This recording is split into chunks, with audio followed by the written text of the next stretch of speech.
I want to be remembered not only as an entertainer, but as a person who cared a lot. And I gave the best that I could. I tried to be the best role model that I possibly could. Selena Quintanilla Perez. Selena was a true superstar of the Latin music industry. Known as the Queen of Tejano, a special type of folk music with both Mexican and European elements, in her brief time here on Earth, she built a massive fan base, sold over 1 million records, and then sold so many million more records when she died. Right before she was murdered, Selena was on the cusp of taking her career to new heights. She was working on an English crossover album that she hoped would take her to the top of the pop charts, which it would, and expose her talents to an even wider audience, which it did. But Selena's life and career were cut tragically short when she was murdered on March 31st, 1995, by the president of her own fan club, a deranged, delusional parasite of a woman named Yolanda Saldivar. Selena was only 23 years old. Selena had met Saldivar, a nurse from San Antonio, 11 years her senior, 4 years earlier in 1991.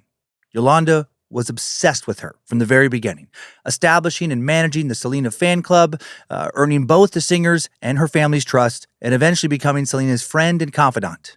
Yolanda centered her entire life around Selena, which wasn't hard for her to do. She didn't have any friends or a romantic partner when she met Selena. Yolanda turned her home into what essentially was a creepy shrine dedicated to the singer, and she tried to get rid of anyone she thought stood in the way of their relationship.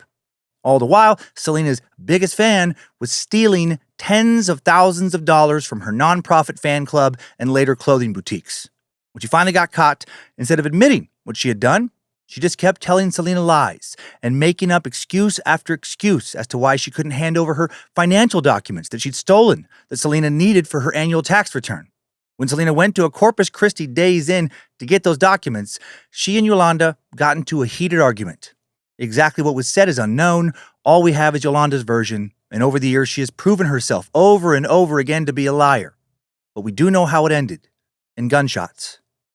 This week, we not only explore the details of Selena's inspirational life, her rise to superstardom, and her tragic murder, we'll also talk about the dangers of psychotic fans and their sick parasocial fixations on celebrities, and how that has ended in murder far too many times in this mixed bag of celebrity, biography, social commentary, and true crime edition of Timesuck. This is Michael McDonald, and you're listening to Timesuck.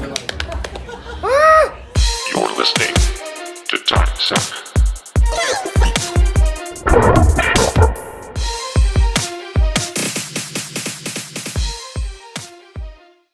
Well, happy Monday, and welcome back to the Cult of the Curious. I'm Dan Cummins, suck provocateur, professional rabble-rouser, mischief maker, lotion connoisseur. And you are listening to Timesuck. Hail Nimrod, hail Lucifina, praise be to good boy Bojangles, and glory be to Triple M. One quick, fun announcement, and then we are off and running. Tickets are on sale now. Or if you got this a few minutes early, they're going to be on sale in like less than an hour. Or they're going to be on sale in a few days. If you got this a few days early because you're a space lizard. But they're going to be on sale for the 4th Wet Hot Bad Magic Summer Camp. And they're going to be on sale September 22nd, noon Pacific time. Let's get weird again in the woods. Let's revisit those inner childs, also make new adult friends or rekindle friendships with like-minded folks. Here's what you need to know. When is it? September 10th through the 13th, 2026. Where is it? Your dad's sex dungeon. I mean, your grandma's lingerie drawer. I mean, the same place, Equinunk, Pennsylvania, out in the beautiful woods that surround that beautiful lake. Where do you get tickets? From that one weird lady and that one scary alley that you don't like to go into. Or also at badmagicproductions.com. And new this year, upgraded private housing. The camp basically built a mini hotel. There's 90 private rooms now available, all of them en suite, i.e. they got private bathrooms. It's kind of like a cruise ship. Some rooms have windows, some do not. The private rooms always sell out first, so be ready to punch in your info, lock it down. Unlike a cruise ship, these rooms are never going to sink. You're not going to drown. Over the coming weeks and months, we will reveal to you the theme for camp, the entertainment for camp, the limited edition merch, and more. Buy your tickets. Gather all the info you need at badmagicproductions.com. Thank you. Hail Nimrod. Hail Lucifina. Hail a community that values the team meat sack ethos of everybody in the seat at the table who don't want that seat to come at the expense of somebody else's seat. And now let's get started. Vamos!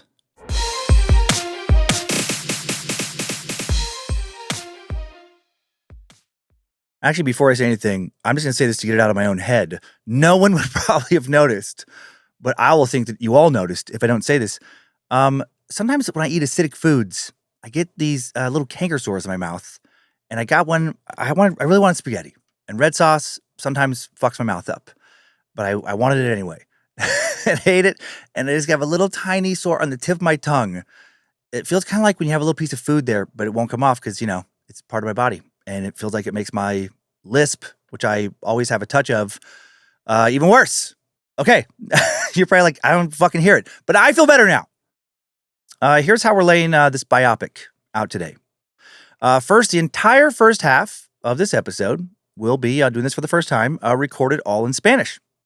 Y en esa primera mitad repasaré el impacto de la vida y la carrera de Selena Quintanilla. Me emociona mucho compartir su inspiradora historia.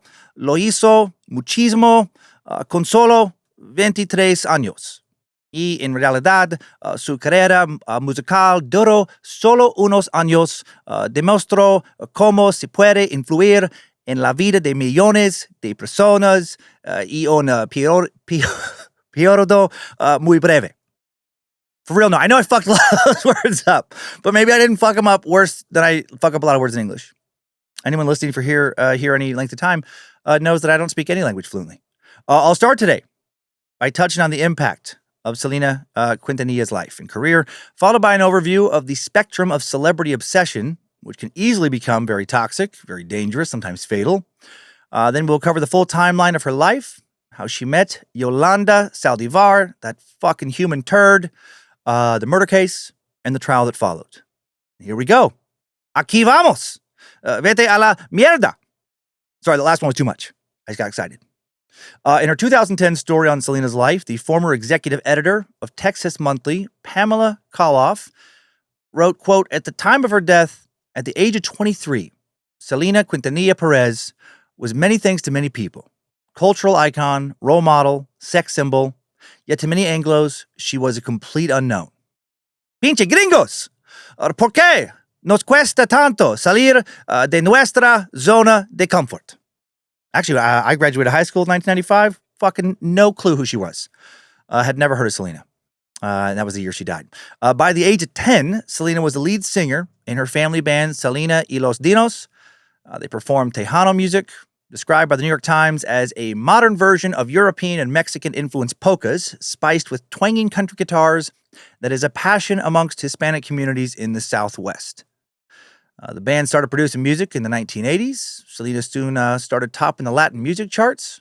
Selena y los Dinos recorded 7 albums. Mis primeras grabaciones, aka My First Recordings, in 1984. Selena was just 13 years old when that came out. The New Girl in Town in 1985. Alpha in 1986. Muñequito de Trapo, aka Ragdoll. Also in 1986, 4 albums now, and she's just 15. The Winner Is in 1987. Preciosa, aka Lovely, in 1988. I think that's Precioso. And Dulce Amor, aka Eisenhower warned us about the military-industrial complex, and we never listened, in 1988. And Dulce Amor does not translate into that. It translates into Sweet Love. Selena's father, Abraham Isaac Quintanilla Jr., acted as the group's manager and producer, but Selena's brother, Abraham Isaac Quintanilla III, but known as AB, also wrote and produced many of her songs. A true family affair, reminiscent of the Jackson 5 in some ways. In 1986, young Selena, just 15, won Female Vocalist of the Year, Performer of the Year at the Tejano Music Awards. She would be nominated for a total of 48 Tejano Music Awards over the course of her young life. She'd win 44. It's fucking crazy. During the final years of her life, she became the face of Tejano music. No one else in that genre was even like a quarter as famous as she was. In 1989, Selena caught the attention of Jose Behar, who managed the Latin division of EMI Records, this multinational record label owned by the Dutch-American corporation Universal Music Group. Selena signed as a solo artist to EMI. Her album, Selena, released on October 17th, 1989. Selena just 18 years old. From 1989 to 1995, Selena released 5 more studio albums and 1 live album. So much music. In 1990, Selena released her album Ven Conmigo, Come With Me, which was the very first Tejano record to achieve gold record status when it sold over 500,000 copies in the U.S. Entre a Mi Mundo, Enter My World, released in 1992, features one of Selena's most popular songs, Como la Flor, Like the Flower. Live was released in 1993 and reached number 2 on the Billboard's Top Latin Albums chart. Live also won a Grammy the following year for Best Mexican-American Album. Selena, the first female Tejano artist to win that award. Her sister Suzette would say to Texas Monthly, Selena brought a camera to the Grammys so she could take pictures of the stars. She didn't understand that she was a star. I'll never forget those words. The Grammy goes to Live, Selena. We were screaming at the top of our lungs. I remember when we left Radio City Music Hall, we heard people shouting her name outside. She turned around in complete shock and said to me, they know me? Then she turned back around and tried to be all cool, waving at them like Miss America. She laughed and whispered to me, wouldn't it be embarrassing if I fell right now? Clearly, she had not let her fame go to her head, make her a diva, and good on her for staying grounded. That couldn't have been easy, especially at such a young age. Speaks very highly of her character. Selena's album, Amor Prohibido, a.k.a. Forbidden Love, would bump Gloria Estefan's album out of the number 1 spot on the Billboard Latin charts. After Live was released, Selena started working on a partial English language album, which she hoped would get her on the pop music charts. Selena's final album, at least her final album, in the process of being, prepared for release while she was still alive, Dreaming of You, was released on July 18th, 1995, only a few months after her tragic death. The album reached number 1 on the Billboard Top 200 in August of 1995, the very first predominantly Spanish language album to top the overall Billboard charts. And it marked the ascension of her fame to even greater heights in the wake of her murder. How bittersweet. Today, in total, Selena has sold over 30 million albums worldwide. Some sources even go as high as saying she sold 65 million albums. Not every country tracks those things, super well, so it's an estimate. She's known as the Queen of Tejano. 7 of Selena's songs reached number 1 on Billboard's Hot Latin Songs chart. 14 more ranked in the top 10. Some of her most famous songs were Amor Prohibido, which I mentioned before, again means forbidden love, No Me Quiero Más, I Have No More Left, and Bidi Bidi Bom Bom, which directly translates in English to reptilian unicorns are eating the sun, and soon we will all live in darkness. No, Bidi Bidi Bom Bom doesn't fucking mean anything, I don't think. It just sounds. It just means Bidi Bidi Bom Bom. Dreaming of You, Selena's most successful song, reaching number 22 on the Billboard Hot 100. Just a few years ago, 2021, Selena was posthumously awarded the Recording Academy's Lifetime Achievement Award at the 2021 Grammy Awards. And in 2022, the Quintanilla family released an album titled Moonchild Mixes that features 13 new recordings of Selena's voice. Reminds me of Tupac in the sense that so many posthumous releases, she clearly spent a lot of time recording in the studio. In addition to her career achievements, Selena was a spokesperson for Coca-Cola and the anti-drug campaign DARE. She was also an advocate for education. In 1995, Selena appeared in the movie Don Juan DeMarco, starring Johnny Depp and Marlon Brando. Not a big role, just singer in the background, but she was there. 2 weeks after Selena died, President George W. Bush, well, I guess then the governor of Texas, declared April 16th Selena Day. And he said Selena represented the essence of South Texas culture. I love it. I gotta say, not a popular opinion, but the more I learn about the overall life of George W. Bush, there's a lot I like. He's done a lot of nice things. Despite Selena's massive popularity amongst primarily Hispanic audiences, many people didn't know who she was until after she died. The general American population's reaction to Selena's death exemplified in an interaction between Texas Monthly senior editor, journalist and author Joe Nick Petoskey. When Petoskey was speaking, fucking incredible that he could speak as a Polish person. Sorry, that's like more habit. I haven't taken that shot in a long time. If you listen for a long time, you know that Lindsay's Polish and I like to say dumb things. But when Petoskey was speaking to a neighbor about Selena's death, the neighbor said, I never heard of her, and I'm from Refugio. I grew up around these people.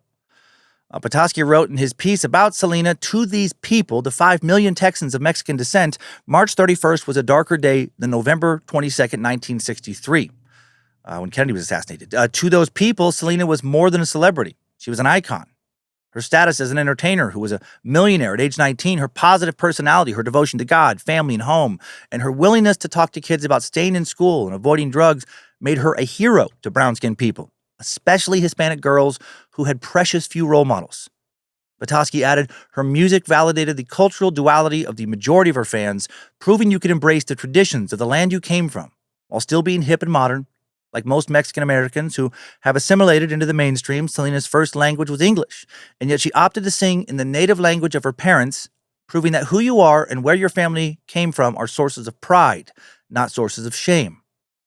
Very well put. Daniel Glass, former president, CEO of EMI Records, told Texas Monthly in 2010 she would have been undoubtedly one of the biggest stars in the world. Selena was going to be huge, not only in Latin music, but in the mainstream market. She would have been up there with Mariah Carey, with Madonna, with the great ones. Deborah Paradis, author and associate director of the Center for Mexican American Studies at the University of Texas in Austin, explained to Texas Monthly how Selena provided representation for her fans. Quote, unlike most Latina celebrities, she was morena, dark. She did not conform to Anglo standards of beauty. She had curves, brown skin, black hair that had not been lightened. She resonated with her fans not only because she shared the same class and regional affiliations as them, but because she looked like them too. Antonio Zavaleta, an anthropology professor at the University of Texas at Brownsville, described Selena as one of the revered folk saints in Latino culture, saying, the living and the suffering believe they can ask the spirit of Selena, which is most certainly in heaven, having been martyred, to intercede with the Mother of God on their behalf for the delivery of a miracle, such as bringing a wayward daughter home. Just how successful Selena might have become is obviously something we will never know with any certainty, but she would have been wildly internationally famous. Her life was tragically cut short, though, by the woman who was supposed to be her biggest fan, a woman who'd become a friend, an employee of Selena's, and a fucking Judas who betrayed and stole from her.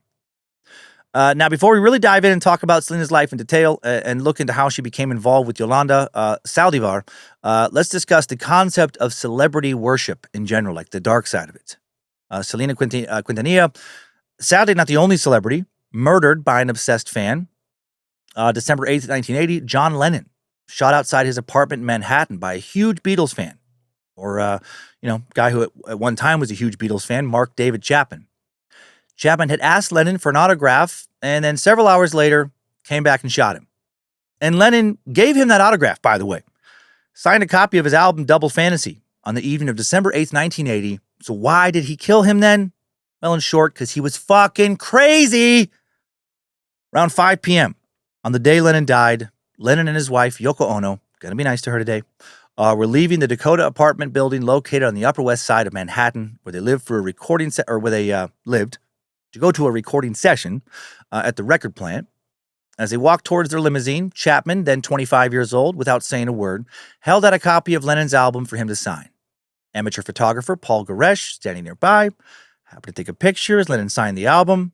So we got some documentation. Nearly 6 hours later, around 10:50 p.m., Lennon and Ono, they returned to the Dakota in a limousine. Yoko got out of the vehicle first, passed Chapman, walked toward the archway entrance of the building. Lennon exited the limousine, walked past him. From the sidewalk behind him, Chapman then fired 5 hollow point bullets from a .38 Special, 4 of which hit Lennon in the back and shoulder, for fuck's sake. One bullet missed Lennon, struck a window of the Dakota. According to the subsequent autopsy, 2 bullets entered the left side of Lennon's back, with one exiting through his chest and lung, and the other lodging in his neck, and 2 more bullets hit his left shoulder. Lennon, bleeding profusely from his external wounds and from his mouth, staggered up 5 steps to the lobby, crying, I'm shot, then collapsed, scattering the cassettes he'd been carrying. One newspaper later reported that Chapman called out Mr. Lennon and then dropped into a combat stance before firing.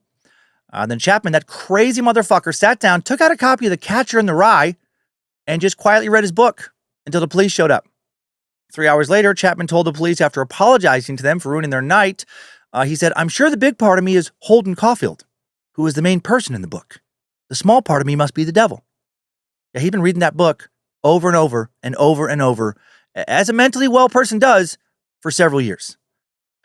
During the subsequent investigation, it was discovered that Chapman had loved the Beatles growing up, but then started going to some small, hateful Christian fundamentalist churches, Westboro Baptist vibes, started to fixate on Lennon, who had once said that the Beatles had become more popular than Jesus. And that really chapped Chapman's ass. Chapman also started to fixate on the lyrics to John's 1971 song Imagine. Stuff like, imagine there's no heaven, it's easy if you try, no hell below us, above us only sky. Imagine all the people living for today. And he felt those lyrics were fucking communist bullshit. He hated that the lyrics were not pro-religion. And in his weekly prayer group, they started to sing a parody of this song with lyrics like, imagine if John Lennon was dead. You know, very clever, super creative bunch. And he also really hated Lennon's song titled God, with lyrics like, I don't believe in magic. I don't believe in Bible. I don't believe in tarot. I don't believe in Hitler. I don't believe in Jesus. I just believe in me, Yoko, and me, and that's reality. Again, he felt that song was mocking God, and that because of that, Lennon, this commie bastard who had millions of dollars, he wasn't sharing with everyone according to the Chapman's take on his commie ethos, well, he needed to die. Dude, again, was fucking nuts. He also wanted to kill David Bowie, Elizabeth Taylor, Johnny Carson, Paul McCartney, and other celebrities. He had literally grabbed onto singer James Taylor the day before when Taylor had stepped off of a subway in Manhattan and scared the shit out of him. He started speaking gibberish, saying shit like, talking about shit like snorting cocaine with a taxi driver. More than a dozen psychologists and psychiatrists would interview Chapman before his trial. 6 said he was psychotic. 5 said he was a paranoid schizophrenic. Various ones also felt he had a variety of personality disorders or was a manic depressive. After his trial, he was found, he was found guilty of murder, and the judge in his case ordered psychiatric treatment for Chapman during his incarceration, sentenced him to 20 years to life, 5 years less than the maximum penalty of 25 years to life. and this is some insight into his, mental health. When asked if he had anything to say after his sentencing, dude rose and read a passage from, of course, The Catcher in the Rye, a passage in which Holden tells his little sister Phoebe what he wants to do with his life. He said, I keep picturing all these little kids playing some game in this big field of rye and all. Thousands of little kids and nobody's around. Nobody big, except me. And I'm standing on the edge of some crazy cliff. What I have to do, I have to catch everybody if they start to go over the cliff. If they're running and they don't look where they're going, I have to come out from somewhere and catch them. That's all I do all day. I just be the catcher in the rye and all. So fucking sad, actually. Dude's brain clearly was not firing on all cylinders. Despite first becoming eligible for parole in 2000, Chapman has never been released. I doubt he ever will be. He's been denied parole 14 times and counting because he's still every bit as mentally unwell as he was back then. He's now served 45 years in prison. He's currently 7 years old as I record this. And he has the brain of an old fucking pork chop somebody left out on the sidewalk for a few weeks.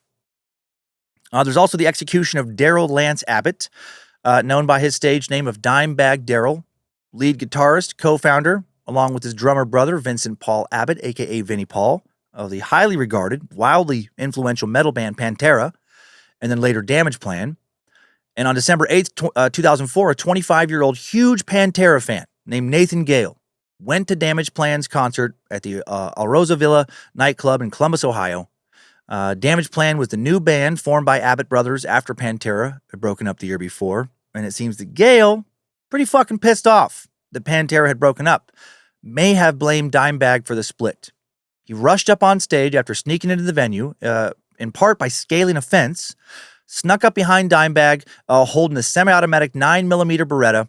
As Damage Plan performed their opening song, he grabbed him by the hair, right, by the back of the head, shot him point blank in the head, then shot him 2 more times in the head when he fell to the ground. Gale then shot Damage Plan's tour manager, Chris Paluska, who tried to intervene, once in the chest. When the band's security chief, Jeffrey Mayhem Thompson, then tackled Gale heroically from behind, Gale shot him in the chest, back, and thigh, fatally wounding him. Then a random heroic fan named Nathan Bray leapt on stage to try and subdue Gale. He was fatally shot in the chest. Aaron Stoney Hawk, an Alrosa Villa employee, former Marine, another brave motherfucker, next charged Gale while he was reloading, and then he was mortally wounded, taking 6 shots, 4 to the chest, 1 to the hand, 1 to the leg. Travis Burnett, a heroic member of another band's road crew, then attempted to disarm Gale, was grazed by a bullet on his left forearm, and Burnett fled the scene when subsequent gunshots were aimed at his head. Finally, one more brave motherfucker at the show, drum tech John Cat Brooks, attempted to subdue Gale, got shot twice in the leg, and was then taken hostage. And then 3 minutes after the original 911 call came in, our final hero that night, officer, that I have read about, there may have been others there, Officer James Nijmeyer of the CPD, entered the club through a backstage door with a 12-gauge shotgun, blasted that motherfucker in the face, killing him instantly. Dude went into full Punisher mode, and I'm so here for it. Good on him, and hail Officer Nijmeyer. He saved some lives that day. Gale still had 30 rounds of ammo on him after firing 15 shots. 5 people died. 3 were wounded. Over what? A crybaby lunatic with a gun who was pissed off that his favorite band had broken up. Probably. We don't know for sure why Gale did what he did because, he had his fucking face blown off. We do know he struggled with substance abuse in high school and directly after high school. We know he enlisted in the Marines at the age of 22 after completing drug rehab, but was then discharged just 18 months later for being a paranoid schizophrenic. We know his friends started to distance themselves from him in the final year of his life, that he weirded out a local tattoo shop owner he visited frequently, that likely not taking his medication in the months prior to the massacre. He would laugh, talk to himself frequently, laugh to himself, talk to himself. 8 months before he murdered the guitarist, Dimebag, he had attended another Damage Plan show in Cincinnati, Ohio, had jumped on stage, destroyed $1,800 worth of lights and other equipment before security grabbed him and tossed him outside and then held him until the police came. Finally, the night of the killing, he harassed members of Damage Plan in the parking lot before the show. The club's manager, Rick Cautela, told Rolling Stone magazine he was just a crazy fan trying to talk to members of the band. One of my guys who helps to set up the bands eventually told him to leave. Huh. It's almost like schizophrenia and guns obviously do not mix well. I've been bitching about improved gun control off and on because of shit exactly like this for years. Did the whole bit about it on my Don't Wake the Bears stand-up special recorded in 2015. And yet, as I record this now, we've already had 47 school shootings in America just this fucking year in 2025. We just had a podcaster, Charlie Kirk, get executed in front of his fans with a rifle in Utah. We had Minnesota State Congresswoman Melissa Hortman, her husband Mark, be executed in their home a few months ago. Minnesota State Congressman John A. Hoffman and his wife Yvette also shot in their home by the same deranged maniac that night, lucky to survive. On average, approximately 125 people in the U.S. are killed by guns every single day, roughly twice that many shot and wounded every single day. Gun violence, the leading cause of death for kids and teens in America. Gun homicide rate in the U.S., 26 times higher than the average gun homicide rate of all the world's other developed countries. But there is still no serious talk of new gun control regulation. What the fuck are we even doing at this point? Right? It's heartbreaking. It's insane. I don't know why we can't have at least, some fucking, regulation around mental illness. I mean, if you've been, involuntarily committed, then yeah, you can't get a gun, but there's no test to make sure that you don't have, some of that shit now. It's fucking wild. Fashion designer Gianni Versace shot in Miami, July 15th, 1997 by a spree killer. Another maniac seemingly obsessed with someone they did not know, Andrew Cunanan. Cunanan claimed he had known Versace since 1990, claimed the Versace family has adamantly denied, and Versace was one of the 5 men killed in Cunanan's murder spree. He'd already shot down 4 others in 1997. He ended his life 6 days after he killed Versace. Singer and famous YouTuber Christina Grimmie, just 22 years old, who had sang her ass off and brought the house down on an episode of season 6 of The Voice with her incredible rendition of Wrecking Ball, killed on June 10th, 2016 by deranged fan Kevin James Leibel after a concert at the Plaza Live in Orlando. She was signing autographs, taking selfies, hugging fans at her post-concert meet and greet, showing people nothing but love. And at 10:24 p.m., when she opened her arms to literally hug 27-year-old fuckface Leibel, he pulled out a Glock 9mm, shot her 3 times at point-blank range. Grimey's older brother, Mark, working as a road manager, who was selling his sister's merchandise at a nearby table that night, bravely jumped towards and then tackled Leibel, and the men fought. Leibel broke free, backed up against a wall, pulled out a second handgun, shot himself in the fucking head. Man, hail Mark Grimmie. Who knows how many other lives he may have saved by fighting back. That shit made me fucking cry when I first read about it. God dang, man, this motherfucker tore this family apart. Who was Leibel? Just another obsessed person with obvious, if not diagnosed, serious mental illness. Police showed the front desk manager of the hotel Leibel had stayed in the night before the murder a photo of Leibel and he instantly asked if this was a suspect in the Grimmy shooting. The manager said Leibel had checked in the night before the concert, arriving by cab about 1:30 p.m., and struck the manager as strange. He had checked in with zero luggage. According to an excerpt from a police report, quote, there was no luggage, no personal belongings visible, and the bed looked as if he slept on top of the covers. In the trash, it appeared he had purchased some food from the hotel's snack bar and ate it in his room. Leibel's father and brother said he rarely left his room, still lived at home with his dad except to go to Best Buy, where he worked part-time, mostly on the weekends. They said he was always on his computer. Of course he was. Corey Dennington, who had known Leibel for 15 years and believed he was, quote, his only friend in the world, told police that Leibel had become fixated on Grimmy in the last 6 months to a year of his life. Leibel told him he watched everything having to do with her. Motherfucker couldn't get a date to save his life, couldn't pay his own way in life, but he could buy any gun he wanted. He even got LASIK, whitens his teeth, got hair implants to make himself look more attractive for Christina before he decided to meet her. He was so fucking delusional. I could go on and on. In November of 2012, let's move on to the next story. Yeah, he just, thought she was going to fall in love with him. And I guess, the vibe wasn't there for him in the meet and greet line. Didn't think she was, falling head over heels immediately for her or for him. So he just opened fire. November of 2012, Mark Stake, his nephew Tanner Ruin, were arrested for planning to castrate, then murder Justin Bieber. They'd been recruited by convicted murderer, rapist Dana Martin, who was obsessed with Bieber. He had formerly been a huge fan, but he wanted Justin killed because he said that Justin had changed. Yeah, you should fucking hope he had changed, you dumb piece of shit. He was 18 in November of 2012. It would be weird for him not to change at that age. What was he supposed to be? Just keep being the dude he was when he was like 13? Famous sisters Kendall and Kylie Jenner, they've had death threats from fans who've tried to break into their homes. In 2016, Kendall Jenner was harassed by a man named Siobhan McKenzie who followed her into a driveway, beat on her car window. That's terrifying. He was found guilty of trespassing, but acquitted of stalking. In October of 2018, Kendall got a restraining order against John Ford, some other creep who trespassed on her property 4 times in 3 months. In 2016, Marvin Magallanes tried to break into Kylie Jenner's house, crashed his car into her front gate. In 2017, he confessed to murdering some random homeless dude, and then the police actually connected him to two murders. What the fuck? Even me, while I do not consider myself a celebrity, I'm clearly not as famous as some popular musician or actor or, reality star. I still had to talk to the police and some lawyers a few years back about a deranged fan who made, some threats against me and Lindsay. And I won't say anything more, won't give any more details, because they are still out there and, surprise, surprise, blatantly very mentally ill and also have guns. Fuck yeah. Got to make sure the NRA gets all its blood money, right? They need that blatantly mentally ill gun money. They have to have it or their whole business will collapse. And all of this leads to the question of how. How can someone become so obsessed with a celebrity that they want to try and kill him? Obviously, sometimes the answer is nothing more than a serious, untreated mental illness, like paranoid schizophrenia.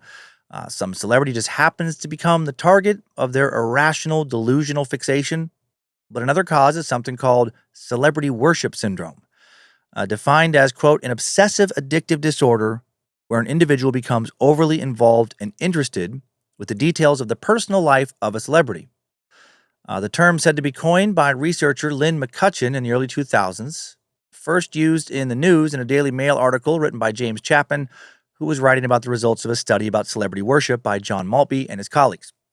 The researchers used a celebrity worship scale in their study, and they described 3 primary dimensions of celebrity worship.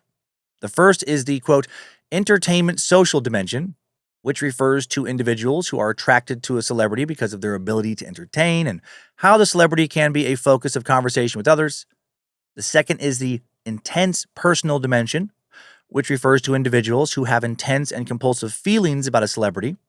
And the third is the borderline pathological dimension, which refers to individuals who have uncontrollable behaviors and fantasies about a celebrity. Maltby and his team found a correlation, unsurprisingly, between pathological aspects of CWS and poor mental health. They also found that amongst adolescents, there's a strong correlation between celebrity worship and poor body image. And that makes me think of incel culture, right? Somebody who doesn't see themselves as attractive, somebody who doesn't think they have a real chance at dating the celebrity they worship or anybody they, are lusting over. And eventually their longing and their lust turns into frustration and rage, and then becomes some version of, it's not fair. And if I can't have him, no one can. James Horan, a psychologist who helped create the first questionnaire to measure celebrity worship, said while being interviewed for a Live Science article, in our society, celebrities act like a drug. They're around us everywhere. They're an easy fix.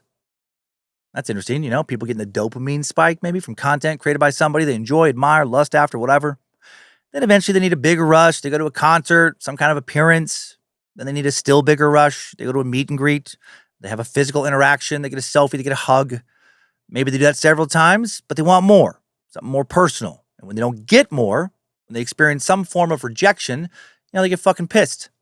And they turn on the object of their desire, who they now associate with pain instead of with feeling good. I wonder how much internet culture now fuels unhealthy relationships between artists and fans. Right? We have such, easy, unprecedented access to celebrity news because of social media and TV interviews.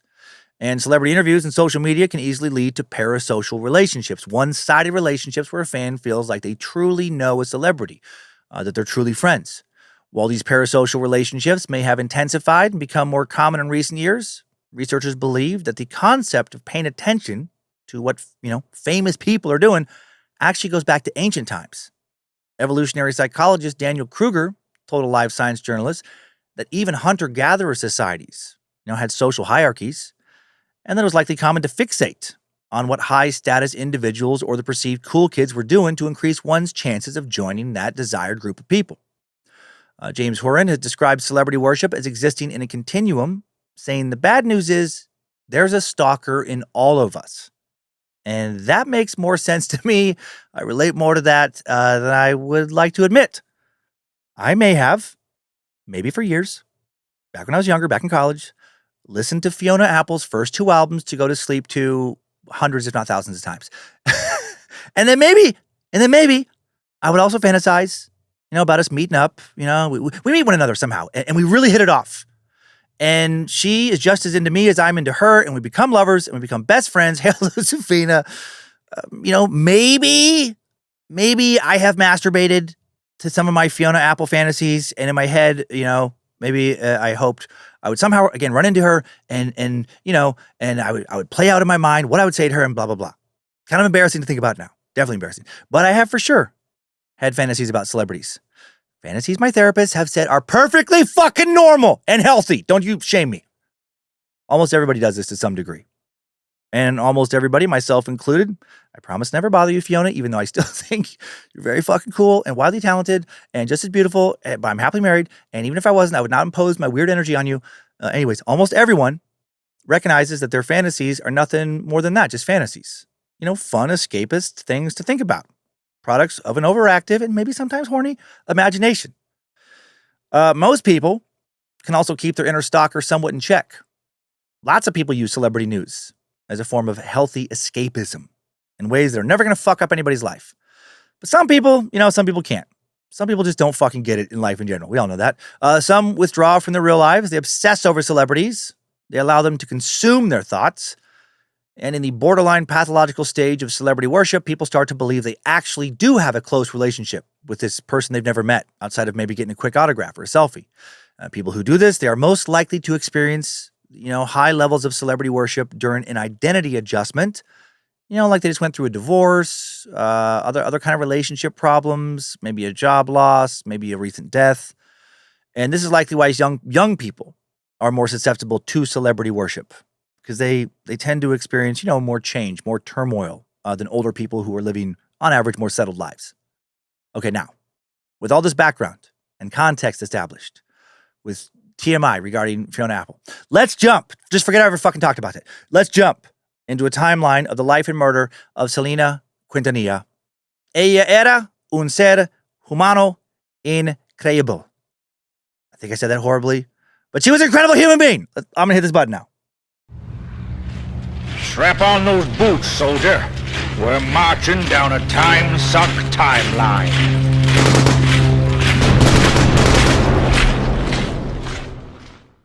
Selena Quintanilla, born on April 16th, 1971 in the town of Lake Jackson, Texas.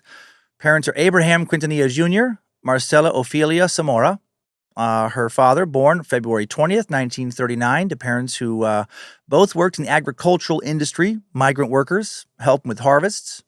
He was the middle child of 6 siblings, and his family left Catholicism and became Jehovah's Witnesses when Abraham was 14 years old. He'll raise his kids with the same religious beliefs, and religion will be an important part of Selena's life.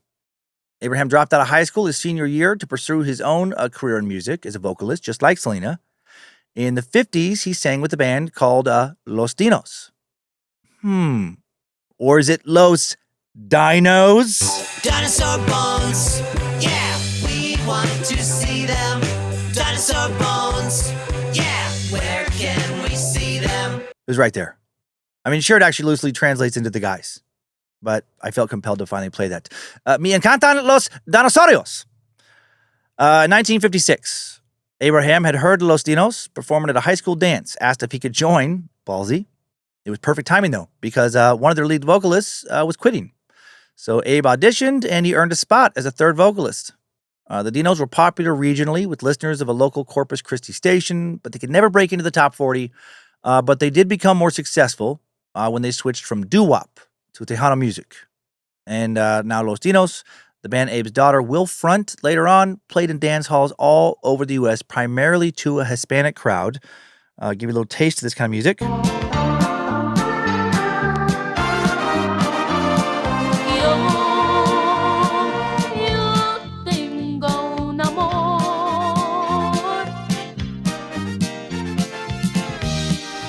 That was a little snippet of Selena singing 1988's Dulce Amor with Los Dinos to give you, again, just a feel for what, type of music that she and, at this point in the timeline, her dad were playing.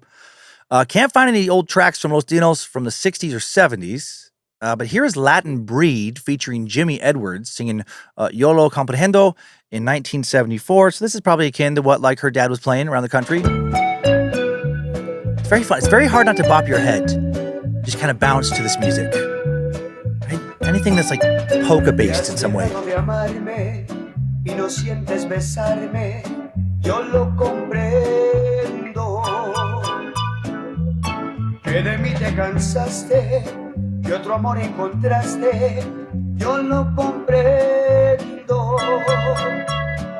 was very happy. Not gonna lie about this. I love Mexican food. This is gonna go somewhere, I promise. I've eaten in a lot of Mexican restaurants, so many times, easily more than in any other type of restaurant. And that's usually the only place I hear this traditional style of music. Something akin to that. And thanks to Pavlov's conditioning, my association between this kind of music, or a polka-based Hispanic music, and Mexican food is so fucking strong. When I first played that song for myself, immediately got very hungry. For salty tortilla chips, house-made salsa, right? Hot plate full of rice, refried beans, 2 chicken enchiladas, covered in enchilada sauce and salsa verde. Oh, that's my go-to combo. Why is it so fucking good? Viva Mexico. In October of 1961, Abe put his music career on hold to join the Air Force. He was stationed at the McChord Air Force Base in Tacoma, Washington, where he met his future wife, Marcela Zamora. The two would get married less than 2 years after Abe joined the Air Force, June 8th, 1963. Very cool. Then Abe would be discharged from active duty in November of that year. The couple's first child, Abraham Isaac Quintanilla III, born on December 13th, 1963, and Abraham will go by the name of AB. Within a month of AB's birth, the family moves to Corpus Christi, Texas, and Abe rejoins Los Dinos. Fuck yeah, bro. Get those dinosaur bones. Play that music. The band started leaning towards more of a pop and rock and roll sound. They were singing in English. But then, this is ridiculous. Then one day, while performing in front of a primarily Mexican audience, they were heckled to sing in Spanish, but they could not. And the crowd was pissed. Pissed to the point they demanded refunds and got them when the band confessed to not knowing any traditional music. The crowd was so angry, they actually literally chased the band out of the building, apparently. And that's wild. That's a bit much. Maybe be annoyed, right? Maybe go home. Maybe get your money back. But maybe don't lynch anybody for not knowing a fucking polka song. So now the band starts learning some Mexican songs, and they also almost broke up. When Abe was on tour with Los Dinos around this time, his wife and son, Marcela and AB, they traveled to Washington State, spent some time with Marcela's parents in the Yakima area, and Marcela called Abe, gave him an ultimatum. She said, if you love me, you'll forget about music. You'll be with your wife and son. Abraham responded by driving 22 hours straight from Phoenix to the little town of Wapato, Washington, where he told Marcella, "I'm taking AB with me. You staying or coming?" She followed him home, and she never suggested he quit music again. Yeah, I bet not. Also, he would not always tour. He wasn't always gone. He was not above taking a steady job close to home when it made sense. Abraham and Marcella's second child, Suzette, Michelle Quintanilla, born June 29th, 1967. And in 1968, Abraham got a job with Dow Chemical in Lake Jackson, Texas, so he can make more money and, be around the family more. So off the family goes, to Lake Jackson now.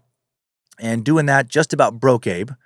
Abe later said it's like 3 hours away from Corpus Christi. He said later about his new career, "I'd gone from living the nightlife to living in a town where everybody was in bed by 9 o'clock. I felt like a caged lion. All I wanted was to get back into music, but I had a family to support. It was a very stressful time in my life. I went to my job every day. I was there physically, but my mind was not there. Even though the dream I'd had of making it had ended, it never left me. I tried to settle into life in Lake Jackson, but I thought about music all day long." Not long after taking this job, the couple were expecting their third child. How they found out is pretty funny. When Marcella was pregnant with Selena, the doctor thought her pregnancy was a tumor at first. Abraham and Marcella thought Selena would be a boy once they knew they had a baby, not a tumor. They were actually so certain they were going to have a boy, they only talked about boy names. And then when they had a girl, and a mom in the hospital room next door who was convinced she was going to have a girl had a boy, she suggested that they use the name she had picked out, which was Selena. And obviously that's what they did. When Selena was born, she, her parents, and her two older siblings lived in what was called a starter neighborhood for Dow families. Almost all the men in their neighborhood worked for the company.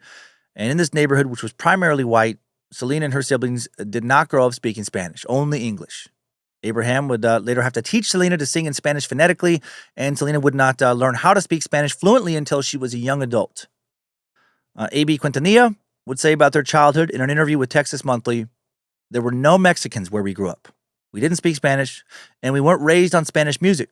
We grew up with no influences whatsoever from our culture." Abraham Quintanilla made a statement in his interview that provides further insight into this. He said, "I taught my kids to persevere. Back when I was with the Dinos, we ran into a lot of rejection because we were Mexican. We got invited to play a rodeo in Madisonville with some big-name artists in the mainstream market, Johnny Tillotson, Ray Stevens, Ray Peterson, the Five Americans. On our way to the show, we were asked to sit at the back of the bus. And when we got to Madisonville, we were told there weren't any rooms available for us. It was a different time, When we were growing up, our teachers spanked us if we spoke Spanish in school. By the time Selena came around, things had changed." And once again, when I hear about his childhood, I just think, what the fuck is wrong with so many people? Spanked in class for speaking Spanish? Fuck off. The world always has had way too many small, scared, ignorant, sad little motherfuckers. Just so quick to demonize just anything outside their precious little pea-brain comfort zone. When I was a kid, I loved hearing somebody speak another language. Loved meeting people who didn't look like me, right? I wanted to hear about lives lived in places I was too poor to visit. I felt the opposite of threatened. I felt intrigued, excited. Such an easy way to be, right? It is so easy to just not be a bitter little fuckface. Selena's elementary school friend, Becky Cooper, would say in an interview, "Selena was a stringy little kid. And God love her, she had the worst hair in the world. Don't let anybody lie to you. This was the 70s and the early 80s, so everyone wanted that long, bone straight hair. And her hair was a mass of curls with one curl going left, one going right, one sticking straight up. She and my cousin and I were all tomboys, so we spent most of our time playing outside. Selena was goofy and sweet, and she had a good heart. When I say goofy, I mean goofy. She would make us laugh until we snorted." I love that. What a sweet scene to think about, right? Kids smiling, laughing, having fun with one another. What childhood's supposed to be. Becky Cooper also said that Abraham Quintanilla was a strict father, and that because of their Jehovah's religious beliefs, Selena did not celebrate her birthday, and she was not allowed to sleep over at other people's houses. Right? That's a good call. You know what? Clearly God hates a fun sleepover between innocent kids. That chaps his ass like nothing else. Abraham Quintanilla jumped back into music in the late 70s and early 80s. Los Dinos rises again, but with some kids in it this time. Abraham started playing his guitar every day after work with little Selena sitting beside him. That's awesome. When she was 6 years old, she started to sing along with him. Selena's older sister, Suzette, would later say the following about the start of the family band. Quote, "Dad was taken aback by how good her voice was. He was already teaching AB how to play the bass, so I got drafted to be the drummer, which was a constant fight with me because I couldn't stand it. Girl drummers were not exactly cool back then. Dad converted the garage into a soundproof space, and we rehearsed there every day for 30 minutes. Oh man, having flashbacks now. My own daughter, Monroe. We got a drum kit in the basement. Paid for both kids to take private lessons, and for a second, I really thought Monroe was going to be a fucking sick drummer. She loved that Foo Fighters song, "The Sky Is a Neighborhood." Right, just an easy beat for the most part, pretty simple. I thought it would be so badass if she went hard on the drums. Got really good, but was not willing to force her to keep playing, and she gave up. And now she plays classical music on the piano. Both my kids do, and you know what? I'm happy they like it, even though I cannot fucking stand 99% of classical music. I know a lot of people like it. I just don't. It's never spoken to me. Not really. I went through one I tried to force it when I was in high school for like a year, maybe. Tried to listen to Tchaikovsky, made myself feel smart. And eventually I was like, I fucking hate this. Bores me to tears. While the family was practicing music together, Abe became inspired to open a restaurant. When a friend said they needed a good Mexican restaurant in the area, they named the restaurant Papagayos, which translates to invaders from another planet fucked my face, and all I got was this lousy t-shirt. No means parrots. That's pretty close, though. Lo lamento. Abe and Marcella leased a space, hired some cooks. Oh, hell yeah, man. Thoughts of housemates, tortilla chips. I'm very hungry right now. They're so salty. Oh, wash them down with some Sol or Corona. Abe built a stage and a dance floor, began having his kids perform for his customers. Very wholesome, all this whole scene. Abe later recalled how they played songs like Feelings, Somewhere Over the Rainbow, Wasted Days and Wasted Nights.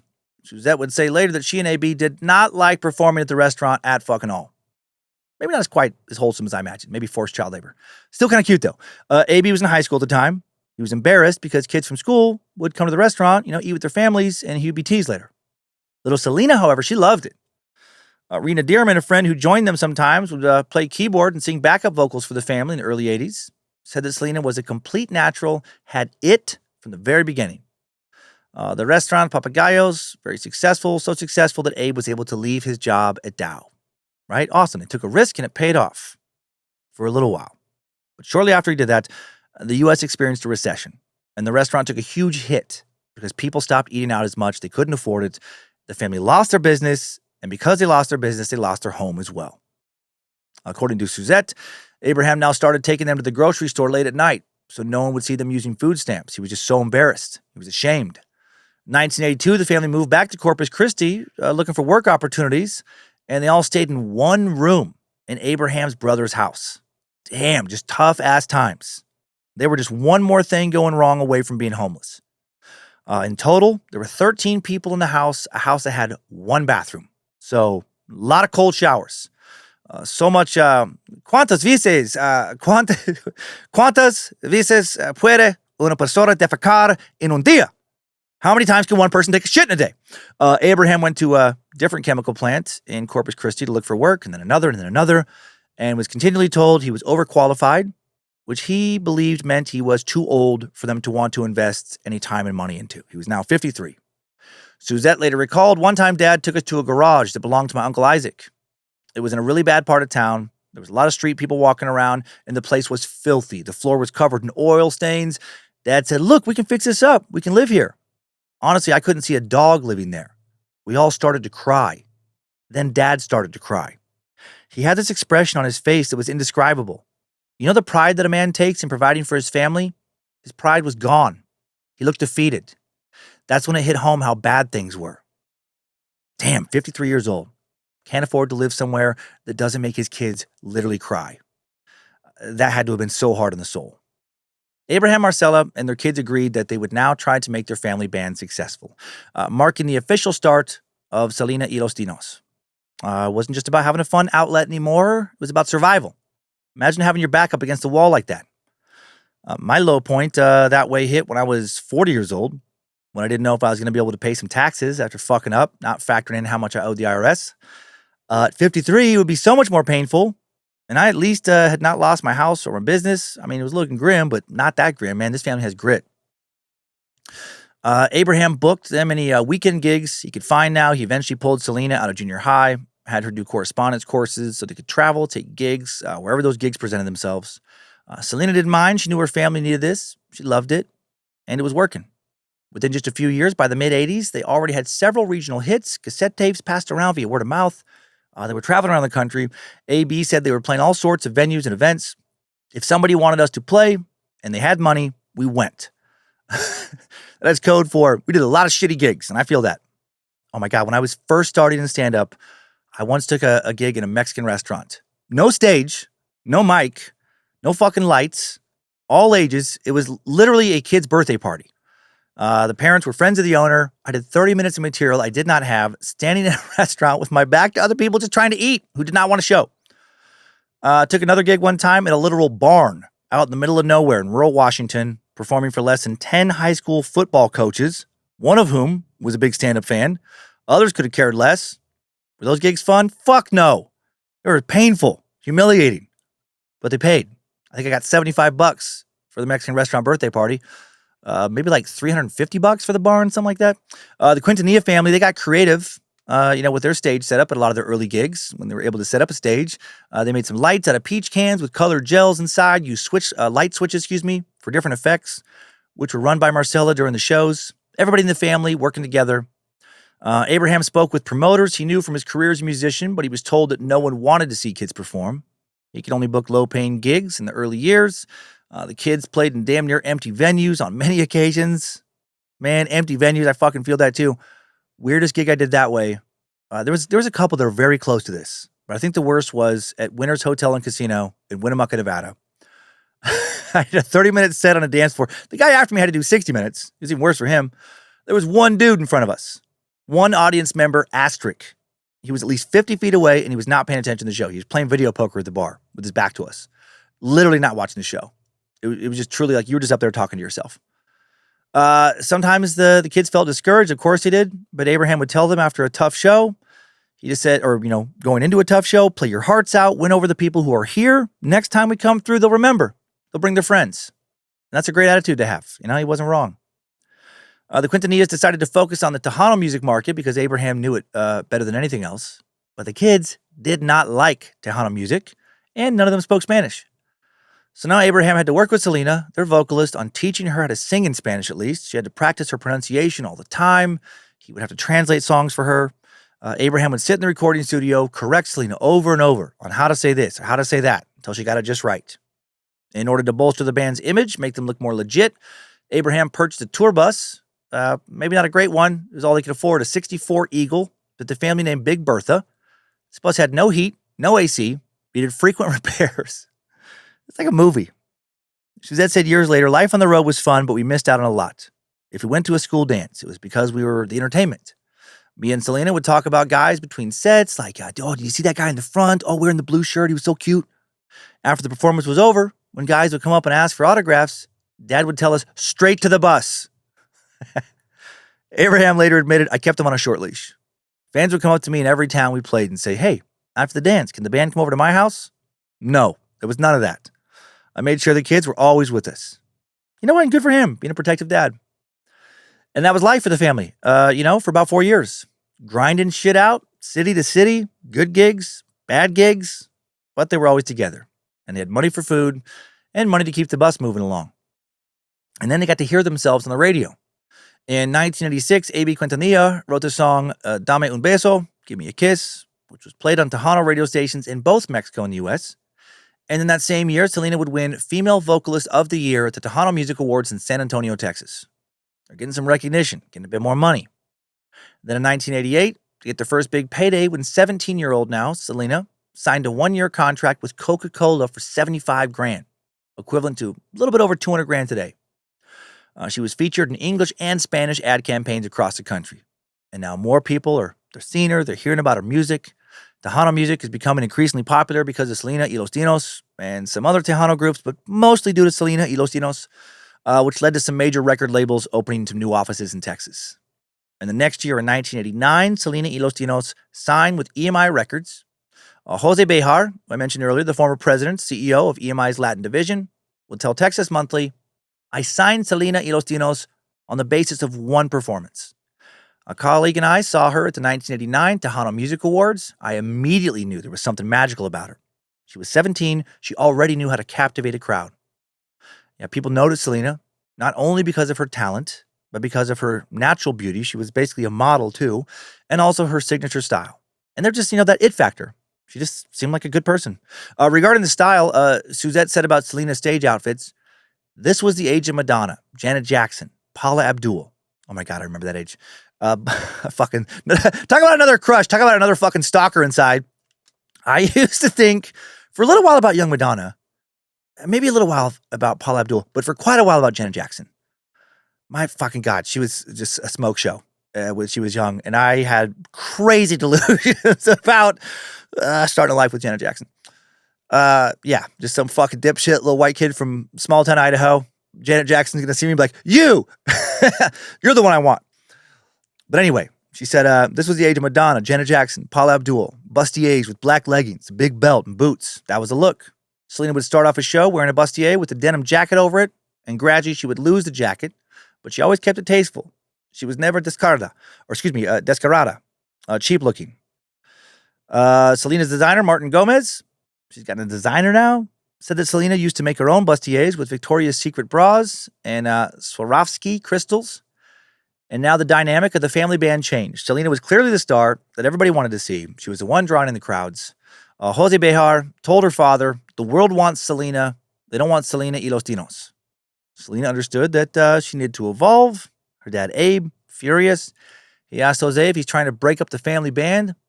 Behar told him no, they could keep the family band. They could keep playing together. But Selena and Selena alone would need to be featured on the album covers going forward. And Abe reluctantly agreed. According to Behar, Selena's career really started to take off after this. Soon, Selena y los Dinos would be playing to crowds of 10,000, 20,000, over 50,000 people. Before this, their biggest show was in front of an audience of maybe 5,000 people. Abe Quintanilla said, in my opinion, Mexicanos have always looked down on us because we're Tex-Mex, not Mexican. So I was amazed when they accepted her as one of their own. One Monterey paper called her una artista del pueblo, an artist of the people. It even commented on the color of her skin, how it represented the masses of Mexico. He was so proud. Selena was now the main provider, but he provided the opportunity for her to be able to be that provider. He did it. Good job, Dad. 1989, now 18 years old, Selena experienced another major development in her life, meeting her future husband, Chris Perez. Christopher Gilbert Perez, born August 14th, 1969. His parents, Gilbert Perez and Carmen Medina, divorced 5 years later in 1974. Chris lived in San Antonio with his mom and his sister. She worked full-time, his mom did, but the family still didn't have much money. They needed food stamps. In his memoir, Chris wrote about how his mom sometimes went without food, even though she's working, so he and his sister could eat. Right? More rags to riches. Something he could relate to with Selena. Chris learned how to play the French horn in his middle school band. He then decided to teach himself how to play the electric guitar. Because nobody fucks the French horn player. No, I don't know. There's probably some cool French horn players out there. There is. Come on, in jazz bands, but but not many. Let's be honest. Electric guitar, way cooler. And he got good. He got really, really good. He's also a handsome young dude. He had some stage presence. Before joining Selena's band, Chris was playing in a Tejano band with another female singer named Shelly Lanes, or Shelly Lares, excuse me. Shelly Lanes. That's not reminds me. Like, is that a Beatles song? Penny Lane? I don't know what I'm talking about right now.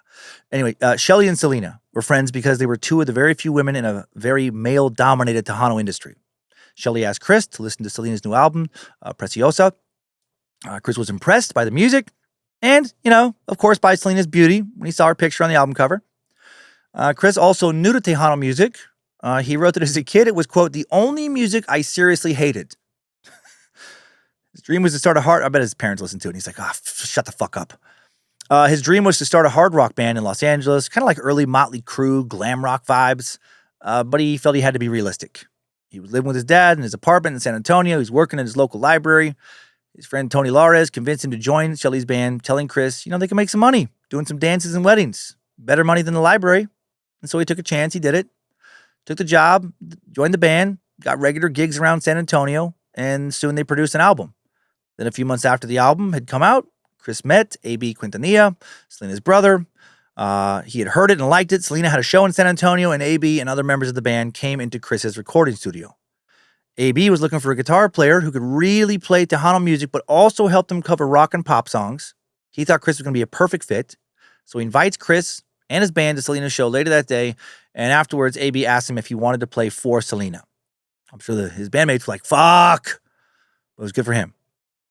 He did, but Dad had reservations. Abraham Quintanilla, not so sure about Chris's image, didn't want anybody to damage Selena's reputation, but AB pushed to have Chris join, and Abraham eventually relented. Chris actually had a girlfriend in San Antonio, but she wasn't Selena, and he soon fell for the lead vocalist of his new band. And one night, over some fucking cheesy slices and sodas, he confessed his feelings for her in a Pizza Hut. How adorable is that? And she told him she felt the same way. Oh man, I'm getting Lady in the Tramp vibes, but in Pizza Hut instead of spaghetti. She also told him they needed to keep the relationship a secret from her dad. Chris told Entertainment Tonight years later that he thought Selena was, quote, beautiful and talented, but it was more than that. He said, I'm a shy person by nature, and there was just something about her that she was able to pull me out.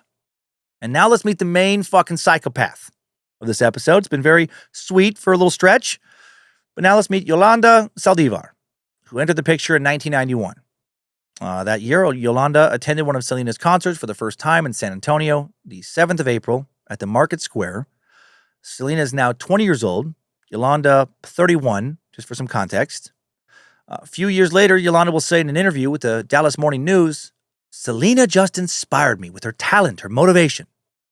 Yolanda Saldivar, born September 19th, 1960 in San Antonio, the youngest of 8 kids of Francisco and Juana Saldivar.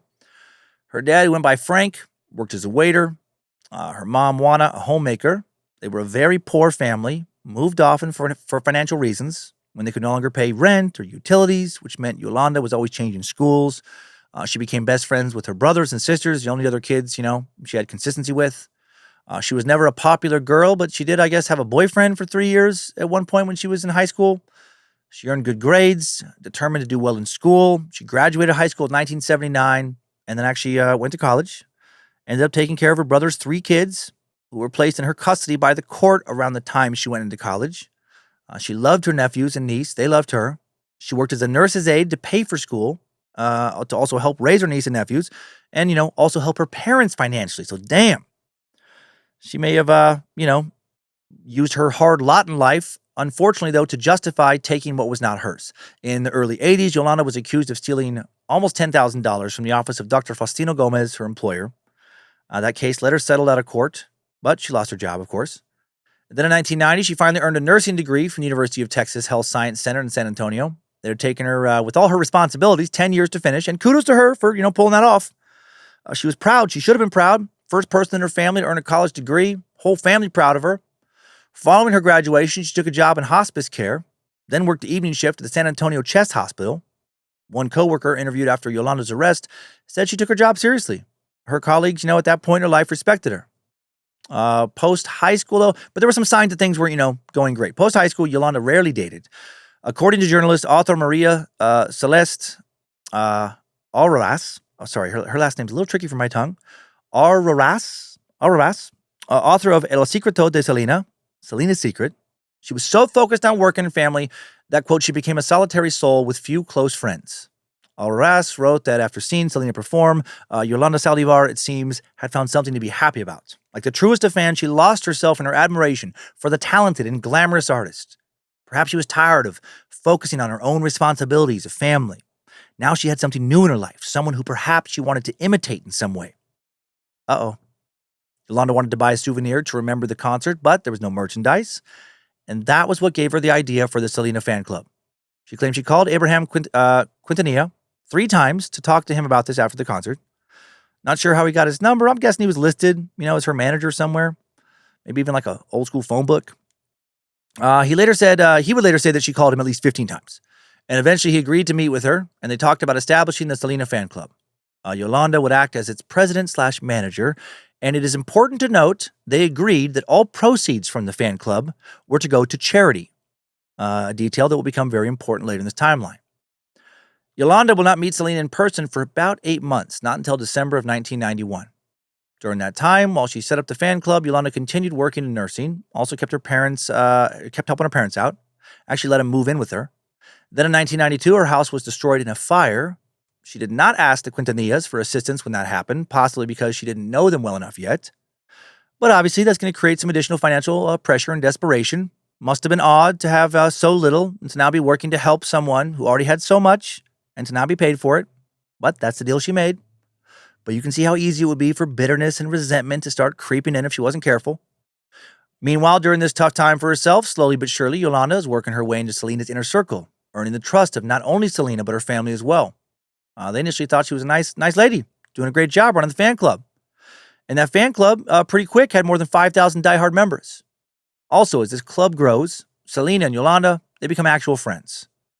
Sources close to Selena told Maria Arras that Selena was feeling lonely and Yolanda became her confidant and advisor.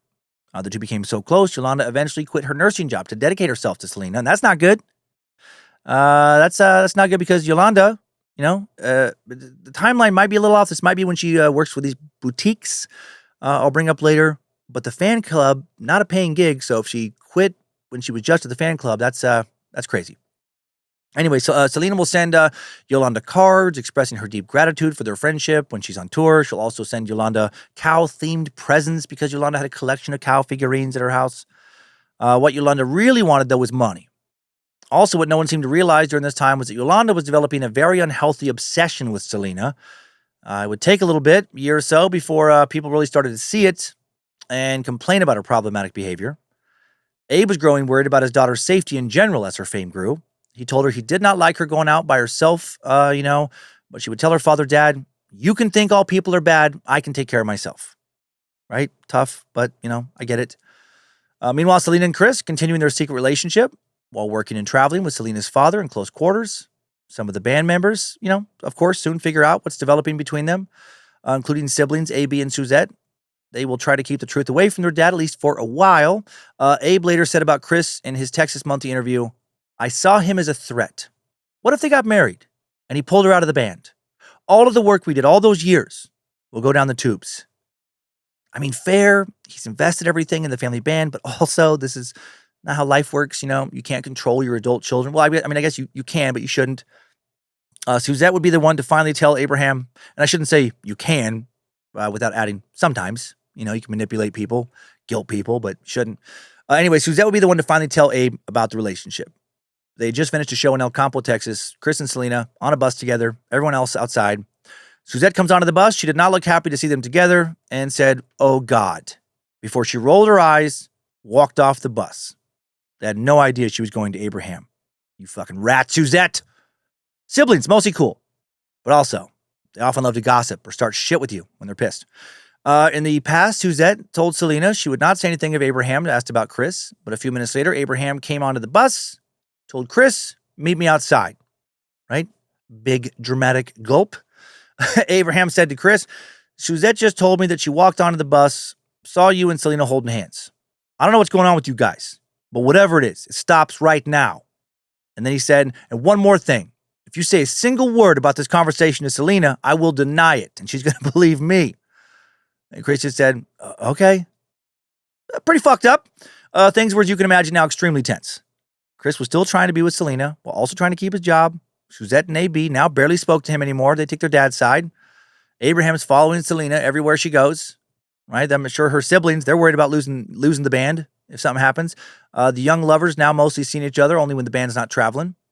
Eventually, of course, Abraham will find out they're still dating, and he will immediately fire Chris from the band. On the day he was fired, the band had just finished another show. They're on their way home, and Abraham pulls over on the side of the road, shouts at Chris from the driver's seat of the bus, that's it. This is over between you and Selena. Stops now. This is not going to happen. And then he yelled at Selena, this thing between you and Chris, whatever it is, it's not going to happen. He has nothing to offer you. Selena argues with her father. Chris stays quiet. He doesn't want to make the situation worse. Then when Chris stands up next to Selena, as she continues to yell back and forth with her dad, Abraham screams at him, you know what you are? You're like a cancer in my family. And now Selena shouts back, don't talk to him that way. I love Chris, and he loves me. Abraham responded incredulously, of course he loves you. You're beautiful and you're rich. And now Chris jumps up and shouts, I'm out of here. Screw this. He probably said, fuck this. But the quote, screw this.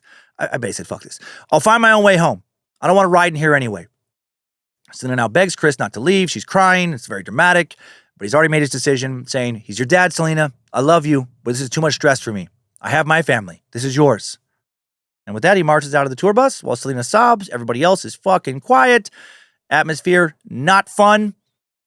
Chris will later say in a 2012 interview with CNN regarding Abe's rage, it kind of hurt his pride and his ego to find out that he was the last to know.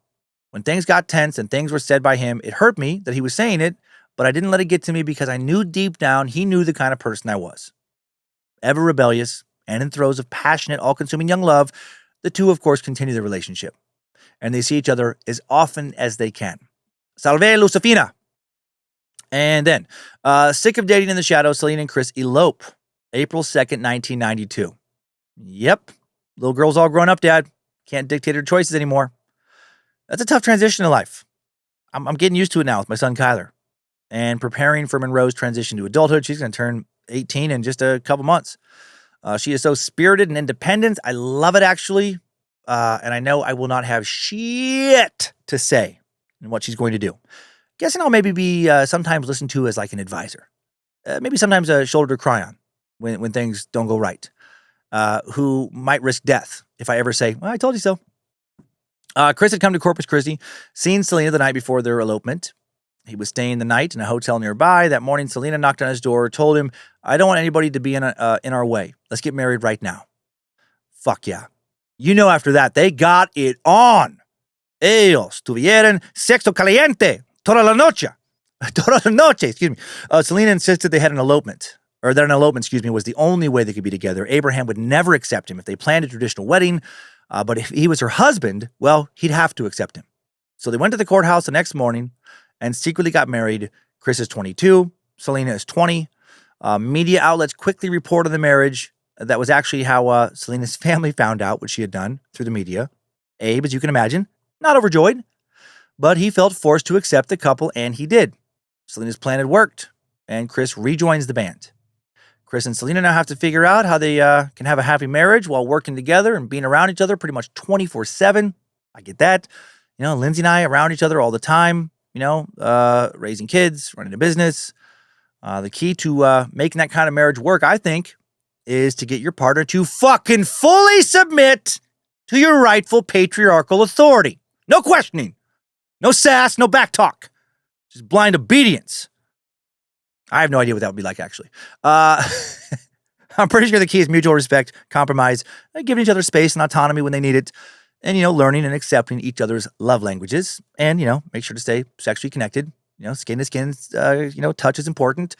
Or total submission. Submisión total. One of those. The young couple struggled with being so intertwined. At one point, they even considered getting divorced. Chris would later say, it's not like she brought up the idea and I was fighting it because honestly, I was right there with her.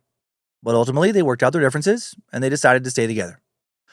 Chris would write in his memoir, it is true that Selena and I sometimes argued, but I don't think that she and I ever experienced anything out of the ordinary. Most couples whose marriages last reach some point in their lives together, or maybe many points, or they have to decide that they're still committed enough to stay in the relationship. By 1993, Selena is now busier than ever, her career continuing to ascend to new heights. Her songs are top in the charts. She's working on an English crossover album, developing a clothing line, planning on opening up some boutiques, 2 of them. One of Selena's passions outside of music was designing clothes, and she was interested in having her own brand in addition to her music career.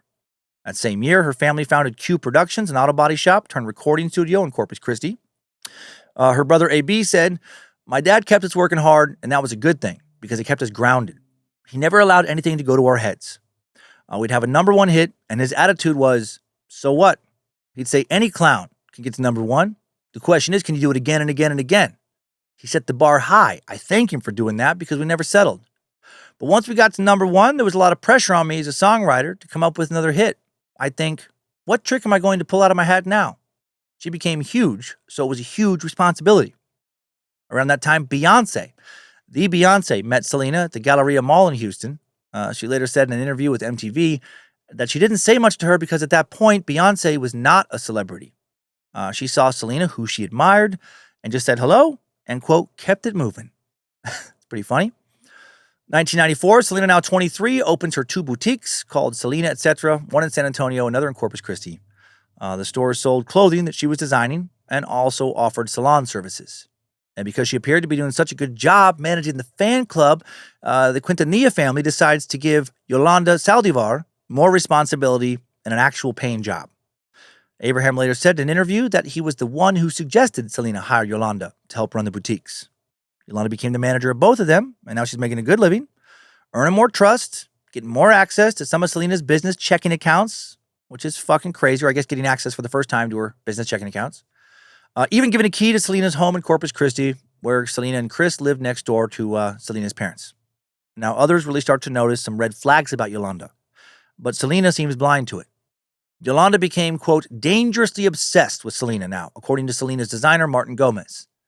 Martin, who shared an office space with Yolanda, would tell the Washington Post, she was very vindictive. She was very possessive of Selena. She'd get very angry if you crossed her. She would play so many mind games, say people had said things they hadn't said. So many things would happen to the clothing I was working on. I knew that I'd finished a certain piece, but I would come back from a trip to New York and the hems would be ripped out. It was very strange. Gomez later shared his first impression of Yolanda in another interview, saying, my first impression of Yolanda was that she was very sweet, like a mother figure. You know the kind of person who's caring that she's almost suffocating?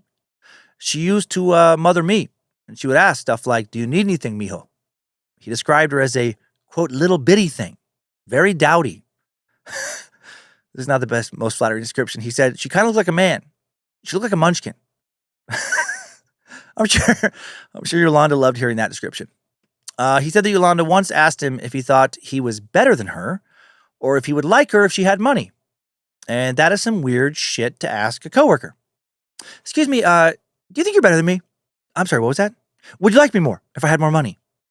No, I like you just fine, you weird manly little munchkin. Martin also noted that Selena loyally defended Yolanda whenever anyone would criticize her. Yolanda probably guilt-tripped her, manipulated her, made Selena think that everybody was, picking on her, bullying her. That man little munchkin ass was fucking getting mistreated. Also, does anyone else immediately start to hear the Oompa Loompa song in their head whenever they hear the word munchkin?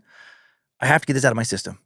I just keep imagining Yolanda singing this at Selena's store now. Oompa Loompa Doompa-dee-doo, I've got a perfect puzzle for you. Oompa Loompa Doompa-dee-dee, if you are wise, you'll listen to me. Willy Wonka is such a weird fucking movie. Gomez also started to think that Yolanda was not just weird, that she was a thief. He noticed that before Yolanda went on a trip to Mexico, she purchased a bunch of clothes for herself, expensive clothes, more than he thought she could afford, which made him suspicious of her accounting. Also described an incident where some models were not paid for their work. And then Yolanda told Abraham that, I had given the check to pay the models to Gomez, which he said was not true. Weird lie, suspicious lie. Gomez also found it odd that it didn't seem like Yolanda had a personal life outside of Selena, and that she lit up to a very weird degree whenever Selena came into the office. He would tell the Washington Post, again in the same interview, Selena treated her very professionally. Selena was a darling girl, very sweet, but I never ever thought Selena treated her special. She was nice to all of us.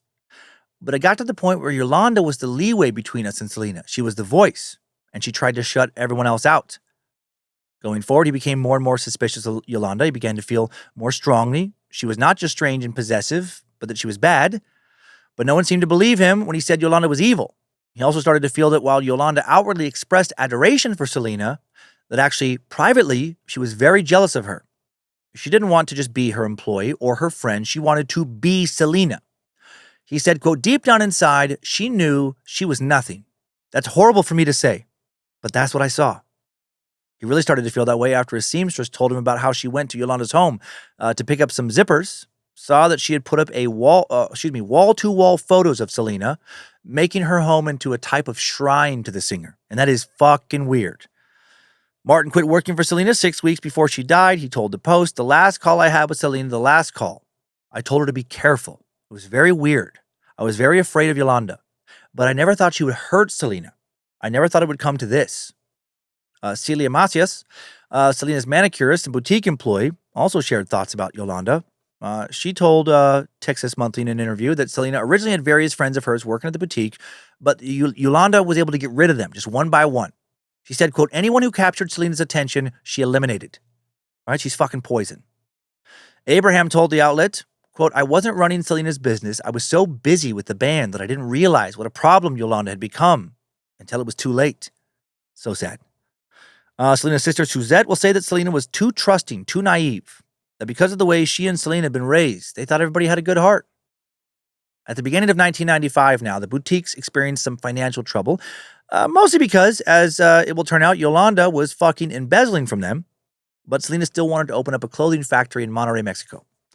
Yolanda helped her with this new venture. Yeah, I'm sure she did. Another place to skim cash off the top and pat her pockets. But this factory was not to be. Well, not while Selena was alive. Around the time Selena decided to work with Yolanda on it, Abraham started receiving some complaints from fan club members. He said he confronted Yolanda in late January of 1995 because multiple parents complained about paying a $22 membership fee for getting like a t-shirt, a CD, baseball cap, signed poster, and they got absolutely nothing. Yolanda told him that the parents were trying to get Selena items for free. But when Abraham looked at the records, he suspected, no, she was stealing money. Also, $22 clearly went a lot farther back then than it does now. Abraham started his own investigation into this. He decided to not tell Selena until he had real evidence against Yolanda. Meanwhile, Selena's musical career is continuing to fucking soar. On February 26, 1995, she performed for an audience of more than 60,000 fans, adoring fans at the Houston Astrodome. That's incredible. She wore her now iconic purple jumpsuit to this concert. A lot of fans thought it was her best performance. Should have just been a taste of what was to come. There is thankfully a good quality recording of it. So let's hear her put those 60,000 people in the palm of her hand. She was perfect that night. Yeah, and her fans recognized it. Ahora, me gustaría dedicar esta canción a todos ustedes, porque ustedes hicieron esta canción un éxito, el primer éxito para nosotros. Aquí en los Estados Unidos, igual como en México. Espero que recuerden esta canción. Really cool stage setup. Como la blue.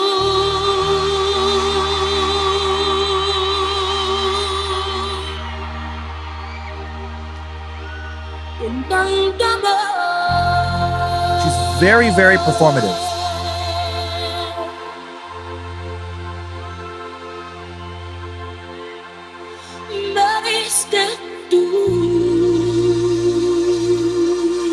It's just wild, like, yeah, you can tell like every single movement of hers on stage is intentional, right? All those shitty gigs she has played for her entire childhood, like all that stage time, singing with her dad, when she was just a little kid, like a fucking toddler, just always around music, being coached for so long, having such passion for it. It's just crazy to watch how it culminates in her. And she's only 23 here, but every look, every fucking hair is perfectly in place.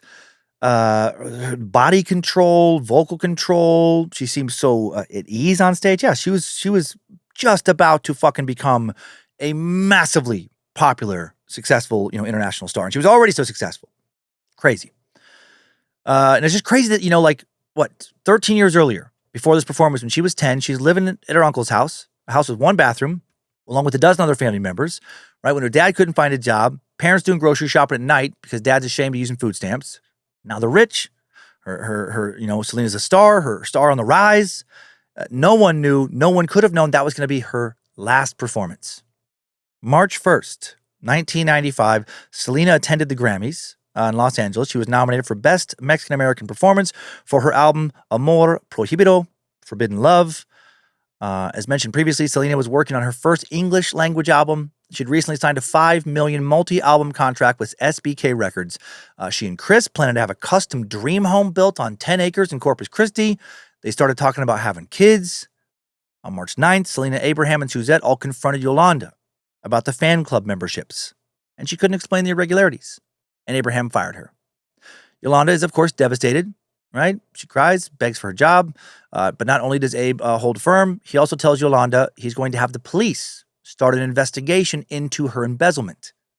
Selena now learned that some of her financial records were missing, records she needed to have her taxes completed on time before April 15th and not get a bunch of huge penalties because she's making so much money. Now asking questions of her own, some of Selena's employees at her San Antonio boutique tell her they think that Yolanda has been stealing money for a long time, how betrayed she must have felt.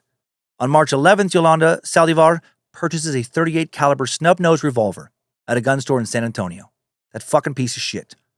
What she would soon do was clearly not a heat of the moment, impulsive act. It was premeditated. After passing a background check, she picks the gun up March 13th. According to Chris Perez's memoir, Selena and Yolanda met in her car on March 15th so they could get the documents. Yolanda handed her some paperwork, but not everything she needed. Also showed Selena a gun in her purse. Like, what the fuck? Selena was apparently unfazed by this, told Yolanda to return the gun. After this meeting, Yolanda returned the revolver, but it would soon come back into her possession. On March 26th, Yolanda Saldivar repurchases the same .38 caliber revolver. Ay Dios mío. She then traveled to Monterrey, Mexico, where Selena was going to expand her business, taking Selena's financial documents with her. At some point during the trip, Selena called her, told her, you need to bring those documents back. During all of this, Selena's working on a new album. A week before she was killed, she traveled to Tennessee to record with music producer Keith Thomas, recording her song I Could Fall in Love. On March 30th, Yolanda returned from Monterey, checked into a Days Inn in Corpus Christi. That same day, Yolanda called Selena to tell her she had the rest of the documents. She asked Selena to come alone. Clearly, that evil bitch knew what she was doing, but Chris insisted on going with her, and now Yolanda still does not give her all the paperwork, which Selena quickly realized after the meeting was over. So she bullshitted her. Oh, here's everything. Then she goes and looks at it. She's like, no, you fucking still didn't give me everything. She should have went to the police at this point. Should have had a lawyer go meet with Yolanda on her behalf, make it very fucking clear that if she did not hand over the paperwork immediately, the police would be paying her a visit, which is very easy for me to say. And I'm sure Selena's family, they thought the same shit later. But, this is like somebody she thought was her friend. Even though it was somebody who, had showed her a gun before, she still didn't believe what she was capable of, which I do get, I've been fucking duped. We can all be duped. That same day, Yolanda informed Selena that she had been raped and beaten in Mexico, something investigators and Selena herself would absolutely not believe ever happened to her. This is some sick, desperate, please don't be mad at me for stealing from you, I'm a victim, gross, manipulative bullshit. Selena, being the kind, caring person she was, offered to go with her to the hospital the next day. Yolanda also told Selena she would give her the last of the documents she needed now. Celia Macas was doing Selena's nails the day when she received a phone call from Yolanda. Macas later described the conversation to a journalist from Texas Monthly, saying Selena was asking Yolanda to explain things. Why hadn't her fans received the things they'd been promised? Why was there money that was unaccounted for? That's when things escalated. Yolanda started freaking out, telling her all these lies, claiming that she'd been abducted in Mexico. She's crying really loudly. She's slurring her words. She said that she wanted Selena to meet with her. Not knowing it was her final night alive, Selena spent the evening with Chris and her dad, who was in town visiting the couple. On the morning of March 31st, 1995, Selena left home while Chris was still sleeping to meet Yolanda at the Days Inn. Ugh.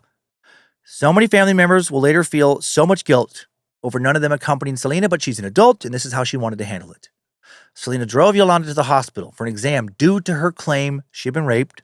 Also started to become frustrated because Yolanda's story was not adding up. She felt like she's being played. She's being lied to, right? She is. The hospital refused to perform a full exam on Yolanda because she's not a Corpus Christi resident, was not in the jurisdiction where the alleged rape occurred. I get the feeling they also just didn't believe Yolanda. So Yolanda and Selena, they go back to the Days Inn. Once there, they get into a very loud argument inside the room. Once again, Selena asked Yolanda for her fucking documents. A briefcase containing the needed documents will be later found in the room. Yolanda will later say in a police statement, we both argued because I wanted to quit working for her. I gave her everything I had, the cellular phone and bank files, as we argued. Because I wanted to quit. Fuck off. What a weasel. Selena took the briefcase, started walking towards the door. While her back was turned, Yolanda, that manly, cowardly munchkin, took that .38 revolver out of her bag, shot the woman she adored, the woman she had been stealing from, the woman she wanted to be, from approximately 2 feet away. Selena dropped everything she was carrying, and she now ran for her life. She ran across the hotel grounds, across the parking lot, all the way to the lobby. According to some witness accounts, Yolanda was screaming, you bitch, pursued Selena with the gun in her hand. Selena ran into the lobby at 11:49 a.m., covered in blood, told the hotel employees, lock the door, she'll shoot me again. Employee Ruben De Leon kneeled next to her as she hid behind the counter, asked, ma'am, who shot you? Selena said without question, Yolanda Saldivar, room 158. Barbara Schultz, the manager, called 911 at 11:50 a.m. and said, quote, we have a woman ran in the lobby. She's been shot. She's laying on the floor. There's blood. An ambulance will get there just 2 minutes later, but it'll still be too late. The lone bullet had shattered Selena's right shoulder, and as it ricocheted off her bone, it tore through a lung, veins, and a major artery. She was bleeding very badly. Paramedic Richard Fredrickson, going to ignore his first name, not the time to focus on that, recalled that when he was trying to find a vein to put in an IV, Selena's right hand opened and a ring fell out. Yolanda had demanded that Selena return a friendship ring she'd given her. That's what she was holding. I fucking hate Yolanda so much. Philip Randolph, owner of Randolph Jewelry in Corpus Christi, said that Yolanda had him design the 14-karat gold ring, which had a white gold egg and 52 small diamonds. Yolanda acted like she had bought it for Selena. No, Selena paid for it. Yolanda bought it with Selena's company card and then asked the jeweler not to tell Selena how it was paid for. The removal of the ring could have been what set Yolanda off. Prosecutor Carlos Valdez would later say Yolanda knew that once Selena walked out of that room, her world was over. She would either go back to being a nobody or she would go to prison for embezzlement. She was furious at Mr. Quintanilla for accusing her of stealing from the business because that had turned Selena against her. So she did what she knew would hurt him the most. Fuck, what a scary level of delusion. What a sickening lack of personal responsibility. She should have been furious at herself for being a piece of shit. No one else ruined her life but her. By the time Selena made it to the hospital, she had no pulse, no blood pressure, no heartbeat. Selena would die during emergency surgery at the Corpus Christi Memorial Hospital from blood loss and cardiac arrest. They did everything they could. They tried giving her a blood transfusion. A surgeon manually would massage her heart to get it to beat again, but her life was over. She would be pronounced dead at 1:05 p.m. A housekeeper later told the Corpus Christi Caller-Times that she had heard two women arguing and saw Selena run bleeding out of room 158. She said, quote, Selena ran out of the room and near the pool, and then the girl followed her and shot her while she was running. Witness Carlos Morales, I said parking lot earlier the way I envisioned it, but I'm just going to take that back. And I don't know for sure that she ran into the parking lot. I thought it popped in my head. I don't have that in my notes, so maybe she did not run in the parking lot, but she ran across the hotel grounds. Witness Carlos Morales was waiting for a ride outside the lobby when he said Selena approaching. He said, quote, I heard somebody screaming and running and screaming. Help me. So I looked back and I didn't know who she was. I just thought, oh man, she got shot. She ran up to me, kind of grabbed onto me, so I carried her inside into the lobby, and then she crawled in behind the counter. Rosario Garza, a dazed employee, was working in room 215 when she heard loud voices across the pool. Sounded like an argument. Then she heard a gunshot, went to the door of the room she was in, saw two women running. One woman screaming, calling for help while holding her chest. Other woman was chasing her. She saw the second woman had a gun and that she was aiming it at the first woman, and then she fired another shot. Garza told the Caller-Times, I saw the fire come out of the gun when she shot at her a second time. Garza kept quiet because she didn't want the woman to shoot her too. Her first thought was, oh my God, that lady's crazy. Yeah. She called the front desk, told them to call the police. She was instructed to stay and hide in her room, so she locked herself in and peeked out the window. She said she saw Yolanda pacing outside room 158, swinging that gun. Garza said, quote, I believe she was confused. She looked outraged. Maybe she was afraid someone had seen her, and she was looking around. Yolanda went back inside the room. Seconds later, she came back out, got into her truck. But then the police showed up. She was not able to drive out of the parking lot. While Selena was in the hospital, Yolanda gets into an hours-long standoff with the police now. And she said during the standoff, according to the LA Times, I didn't mean to do it. I didn't mean to kill anybody. To this day, Yolanda maintains the shooting was an accident. But witness statements obviously would contradict this. Yolanda, truly a pathetic excuse for a human being. She told investigators, Selena, she isn't Selena, told me, Yolanda, I don't want you to kill yourself. She opened the door. When I told her to close it, the gun went off. Uh-huh. Yeah, you totally didn't chase her, shoot her in the back, and try and shoot her again. You fucking hateful munchkin. Hostage negotiators were brought in. Yolanda told them, her father hates me. Her father's responsible for this. Nah, that's 100% on you. According to lead negotiator Larry Rucker Young, quote, I was on the phone with her for 7.5 hours. Yolanda didn't ask for anything. What she wanted really was to hear what was going on with Selena. Her condition, she wanted someone to hear her story, that they are best friends, that she loves Selena, she admires Selena, she would do anything for her. Yolanda finally surrendered at 9:35 p.m. By this point, stories all over the news.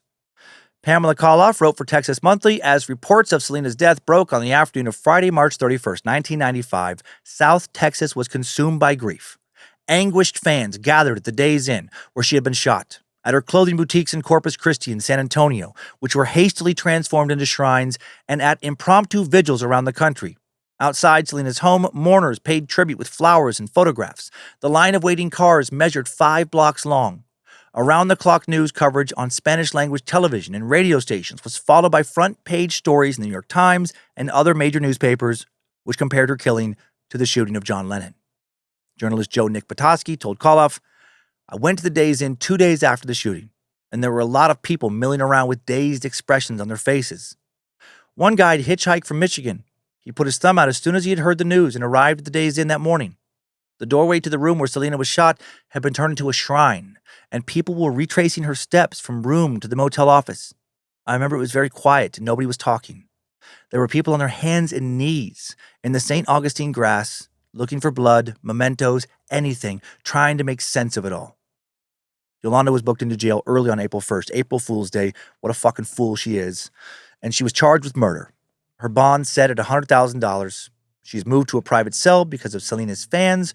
Over 100 people called to make death threats or ask for information about her. People were waiting outside the jail because they thought she would make bond, and if she did, they were literally ready to kill her. Many inmates in the jail, also fans of Selena, also wanted her dead.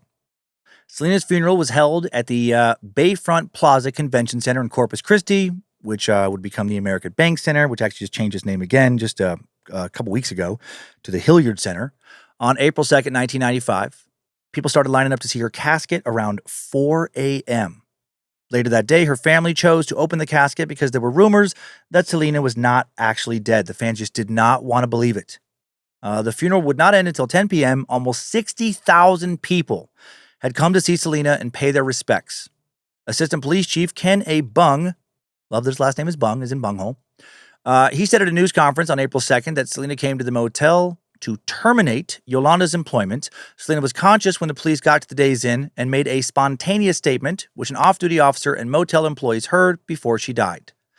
Abraham described Yolanda Saldivar as a disgruntled ex-employee. He added, "When we presented her with all the proof that she was embezzling money, she just lost it, I guess." Man, that poor bastard. Abraham told the New York Times, "I don't know why it happened. We live in a crazy world, a dangerous world." Man, true then and true now, right? Selena was a trusting person. She didn't realize how popular she was. She didn't realize there were people out there who would harm her. That trust that she had for people is what took her life. He said about Yolanda, "I saw it coming.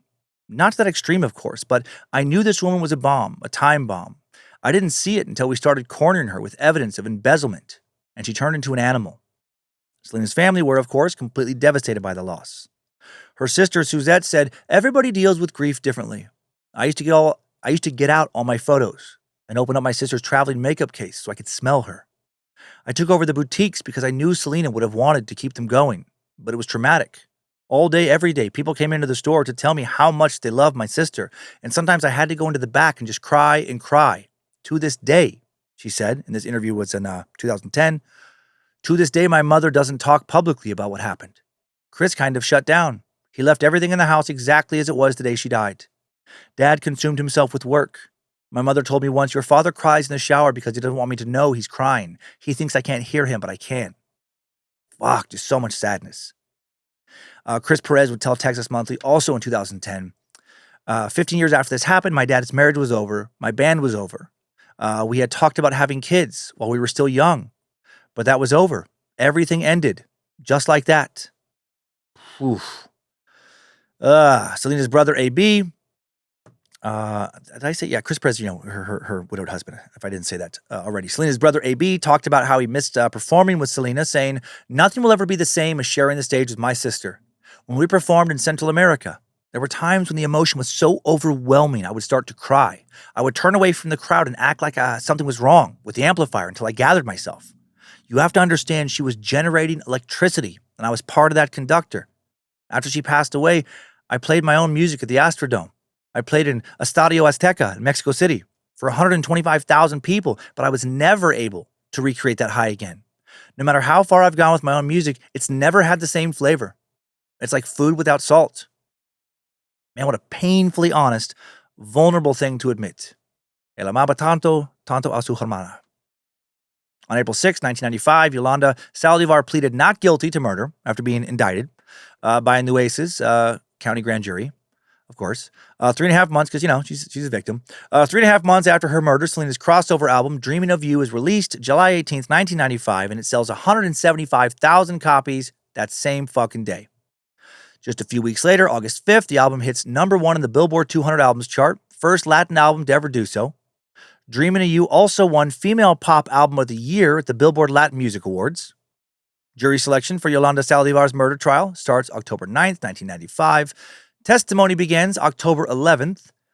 Nueces County DA Carlos Valdez led the prosecution. Yolanda defended by Douglas Tinker. It sounds right.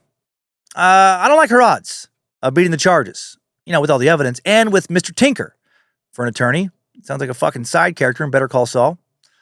I picture Mr. Tinker having a real slight build and a nervous disposition. And to have heard some version of, man, shut the fuck up, Tinker, several thousand times in his life. Actually, I picture like George McFly from Back to the Future. Hey, I'm talking to you, McFly, you Irish bug. Oh, hey, Biff. Hey, guys. How are you doing? Yeah, you got my homework finished, McFly? Well, actually, I figured since it wasn't due till Monday. Hello? Hello? Anybody home? D.A. Valdez called the shooting a senseless and cowardly act of violence. Douglas Tinker, my God, it's just truly not a strong name. I wonder if he also went by Douglas instead of Doug. I hope so. Douglas Tinker. That does not present a powerful image to me. Told the jury that Yolanda was Selena's trusted friend, and Abraham Quintanilla tried to separate them because he wanted to control Selena. Abraham denied those weak-ass accusations on the stand.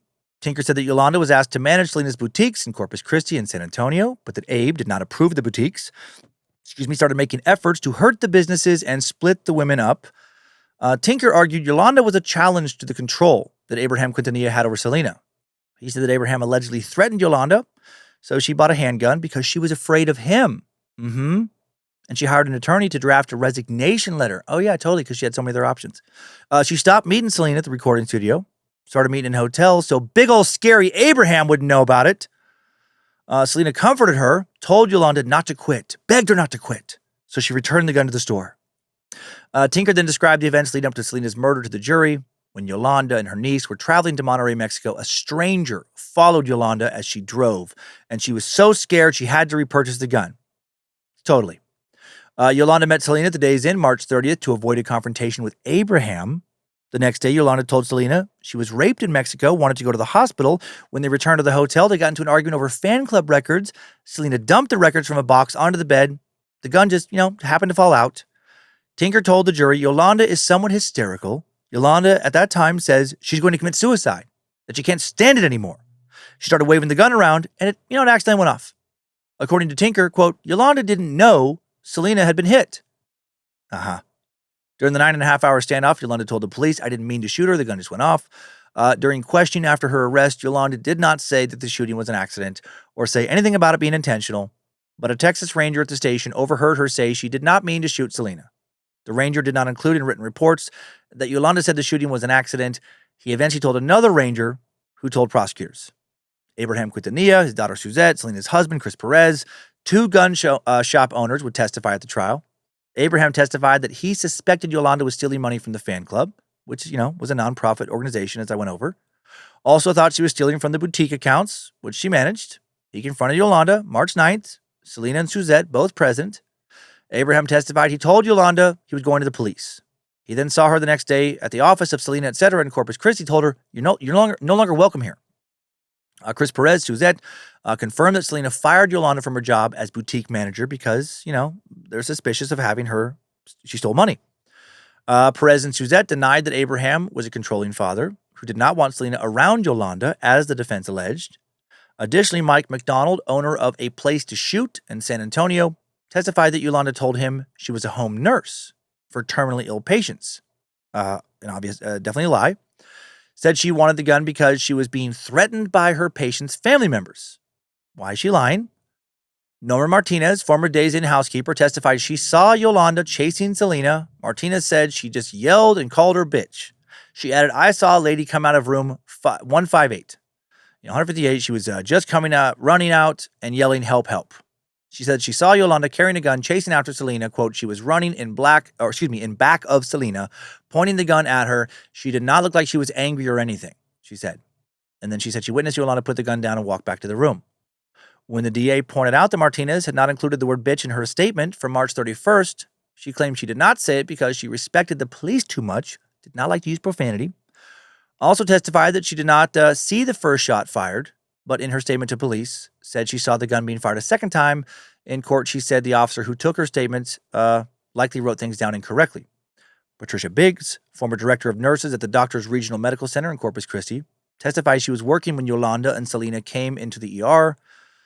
Not both of them, just Selena came into the ER. No, I'm sorry. I thought I wrote something wrong for the first. No, this is about the supposed rape. Yes, she was working when Yolanda came with Selena into the ER. Yolanda claimed she was raped the day before by two men who threw her onto the side of the road. She said she was experiencing neck pain and vaginal bleeding because the alleged rape occurred in Mexico. They could not collect evidence, so she told Yolanda to go to a hospital in San Antonio. Biggs testified that at first Selena and Yolanda, quote, acted like sisters, but Selena's attitude changed the longer they were there. According to her, Selena clearly did not believe Yolanda's story. Nurse Carla Anthony testified that Yolanda had some red marks on her neck. Yolanda said she'd been hit in the stomach with a bat, but had no bruises to indicate that happened. Selena was encouraging Yolanda to talk. She was standing behind her, stroking her hair. Where she was standing, Yolanda could not see her. And as Yolanda talked, Selena tapped Carla's arm, shook her head like, no. They walk outside the room together. Selena then tells her that Yolanda is not telling the same story that she had told earlier, but she wanted Carla to be quiet so Yolanda would not hear their conversation. Witness Ruben de Leon, who was working the Days Inn lobby when Selena ran in bleeding, testified that when he asked Selena who shot her, she told him, right again as I went over earlier, Yolanda Saldivar, room 158. The prosecution also presented the log kept by the hostage negotiators during the standoff. At 1:30 p.m., Yolanda told the police that Abraham, quote, spread a lot of evil. She told the police, I never meant to hurt anybody. I'm going to have to do it. I'm going to kill myself. I have to kill myself. They should have just been like, okay. All right. Go ahead. We'll give you space. 5:25 p.m., she listened to the radio, heard a report that she had killed Selena. She became hysterical and said, I want to go with her. I don't want to come out alive. And again, maybe they could have been like, okay. It's a free country. Yolanda repeatedly said, I want to kill myself. I don't want to live anymore. I don't deserve to live after what I've done. Yolanda again claimed she was raped, saying, quote, he stuck a stick in my vagina now and he raped me. So now it's one guy, not two. He said if I told anybody, he would kill me and my parents. Right? Her story just constantly changes because it's a lie. When Larry Young, the hostage negotiator, asked who raped her, Yolanda said her father. He asked Abraham? And Yolanda said yes. My God. First it's some stranger in Mexico. Then it's two strangers in Mexico. Then it's back to one stranger in Mexico. Now it's Selena's dad. What a fucking disrespectful thing to do to actual rape victims, of which there are many. Yolanda truly has zero self-respect. No shame, no honor. Ella is una perra malvada. According to Corpus Christi, Sergeant John Houston, she said, he made me shoot. He made me shoot her, like talking about Abraham. Her father is responsible for this. She talked about the father coming between us. Earlier, Abraham Quintanilla testified that he had never threatened Yolanda, never had sex with her, never raped her. Probably just so frustrating that he even had to say that. Sergeant Joe Clare testified about the standoff. We told her to put the gun down and come outside and talk. She continued to cry. At this point, she said, I did something very bad. I have disgraced my family. She said, forgive me, God, for what I did. Yolanda was recorded saying she did not mean to shoot Selena. Quote, I was telling her I was going to kill myself and the gun went off. I didn't mean to kill her. I was going to kill myself, not Selena. However, Sergeant Larry Young testified that Yolanda did not say that, did not say it was an accident until 7 p.m. But then the Washington Post reported that Young testified that Yolanda said she did not mean to shoot Selena before the recording equipment was ever brought in. Texas Ranger Robert Garza testified that Yolanda said the shooting was an accident, but that was omitted from her signed statement. Right? Her story's all over the place. Corpus Christi Police Sergeant Paul Rivera, one of the officers who took the statement, testified that Yolanda never said it was an accident and signed the statement as far as murdering Selena as being accurate. Garza was watching from an adjoining room. Dr. Lewis Elkins testified about the efforts to save Selena's life. So fucking sad. He said the doctors established a brief but erratic heartbeat, but Selena was already brain dead. By the time he was prepping Selena for surgery, an ER doctor had reached inside her chest, was massaging her heart to try to get it to beat again. She had a breathing tube down her throat, a clamp on her subclavian artery, which was completely cut in two, according to Elkins. Even if they'd been able to get her heart to work again, he said she would have still been brain dead. Elkins testified that part of the efforts to save Selena included blood transfusions. The bullet damaged her right shoulder, lung, veins, and artery. His testimony addressed reports that Abraham was upset about the transfusions due to religious beliefs. And Abraham would tell Corpus Christi Station 3 News Selena was given blood by the doctor when she arrived at the emergency room after she was shot. For 26 years, I have read on social media people criticizing me that Selena died because I didn't want to give her blood, that it was religious fanaticism. They are incorrect, completely incorrect. The defense rested October 20th, 1995, after presenting just a half day of testimony. 2 witnesses contradicted those who testified that Selena feared Yolanda would shoot her again. Douglas Tinker, fucking Tinkertown, also told the court that he would most likely not ask the jury to consider any charge less severe than murder, because they had shown that the shooting was an accident, and Yolanda was therefore not guilty of anything. He had to have known he was going to lose, right? Maybe he had enough integrity to hope he was going to lose. That strategy would not work out. During the defense's closing argument, Fred Hagans, a civil attorney assisting Tinker, how is fucking Tinker not the assistant, said, each of you told us that in your soul, in your gut, that you started this case with the belief that Yolanda Saldivar was innocent. Did they? You said you would hold the state to a burden of proof beyond a reasonable doubt. I bet they said that, like, they would, assume that she might be innocent. He said, this is a tragic accident. There is no doubt Yolanda Saldivar acknowledged the tragic loss of Selena, and all of us share in this grief. And then County DA Carlos Valdez, leading the prosecution, said, I wish there was something I could do. I would do anything if those doors would open in the back and she would walk in. Her smile would light up this room. You can do the next best thing. Make sure this doesn't happen again. The way to do that is find the defendant guilty. Yeah, good speech. October 23rd, 1995, after only 2 hours of deliberation, Yolanda Saldivar is found guilty of first-degree murder. On October 26th, Yolanda sentenced to life in prison with the possibility of parole after 30 years. When asked if she had anything to say, she answered with just 2 words, no, sir. She did not read from Catcher in the Rye. A few months later, Yolanda gave an interview with Deborah Roberts from ABC's 2020. Yolanda told Roberts, they made me out to be a monster. And I just want to say I did not kill Selena. It was an accident, and my conscience is clear. Fuck you, you little troll. Yolanda said she loves Selena like a daughter now, and that Selena called her mom.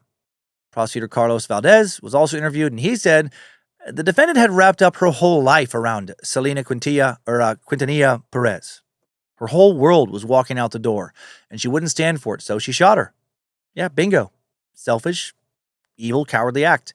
Yolanda, ever the liar, living in her own world, denied that Selena fired her that day and said, this is so absurd. She said, quote, she never told me that. I was telling her to leave.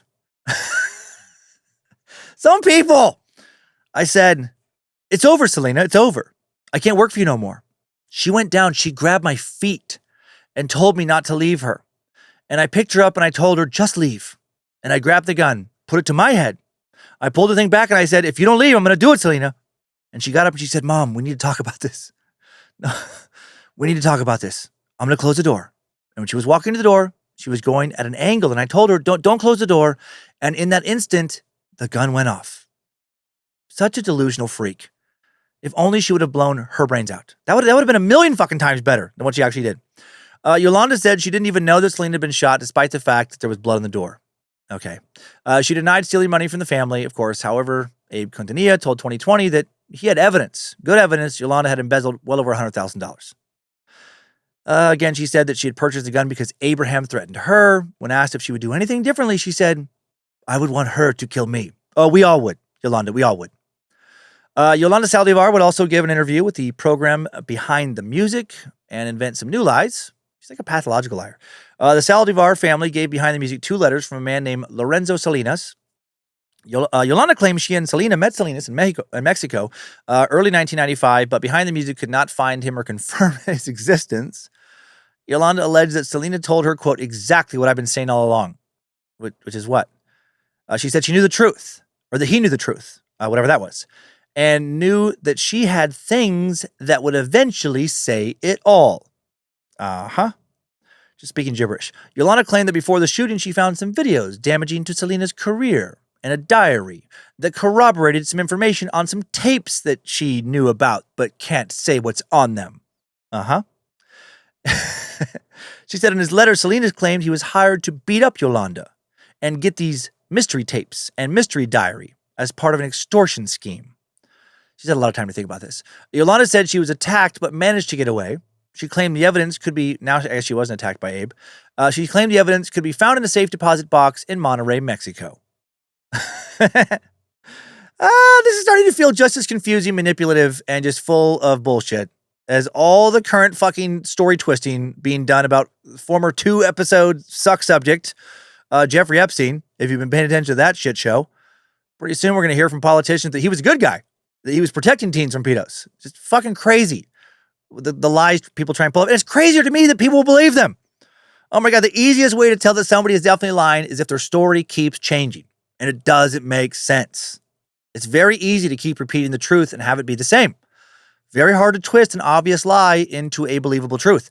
Yolanda's new attorney, Ramiro Estrada, went to Monterey with Behind the Music to look for this fucking fictitious safety deposit box at various bank locations that Yolanda referred to, but they found nothing because it doesn't exist.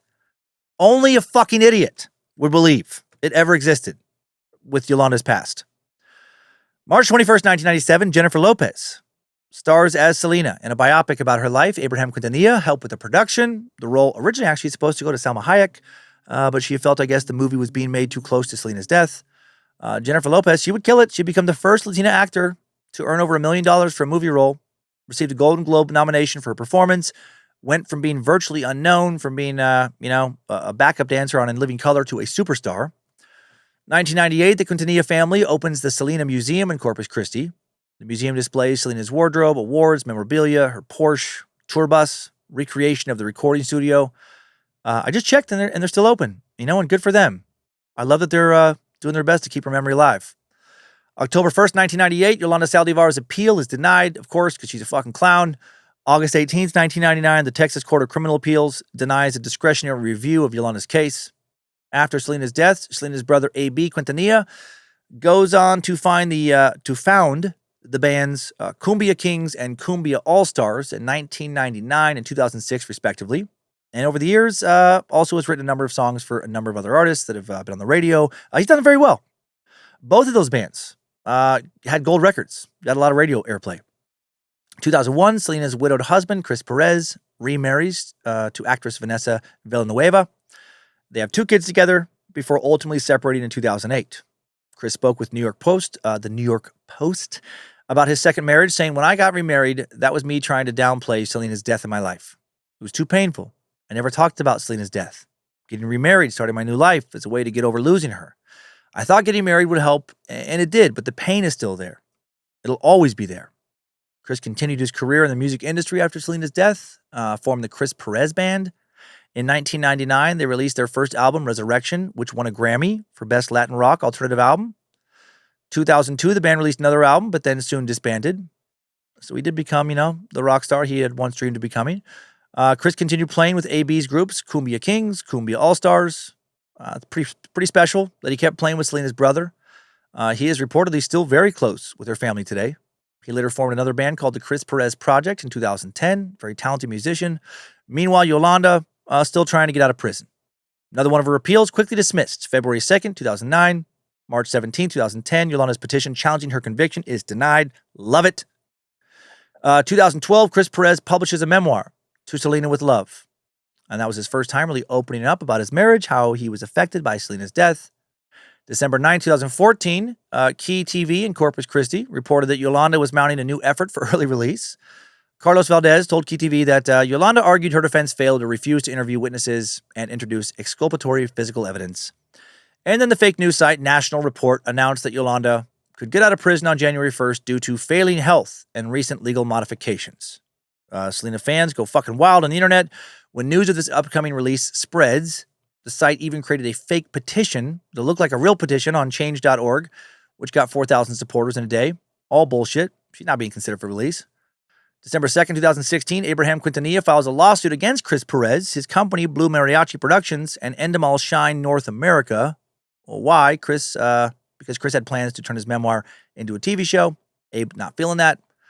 2 months after Selena died, Abe had retained a lawyer who drew up a legal agreement that would give him full control over Selena's name, voice, signature, photograph, and likeness.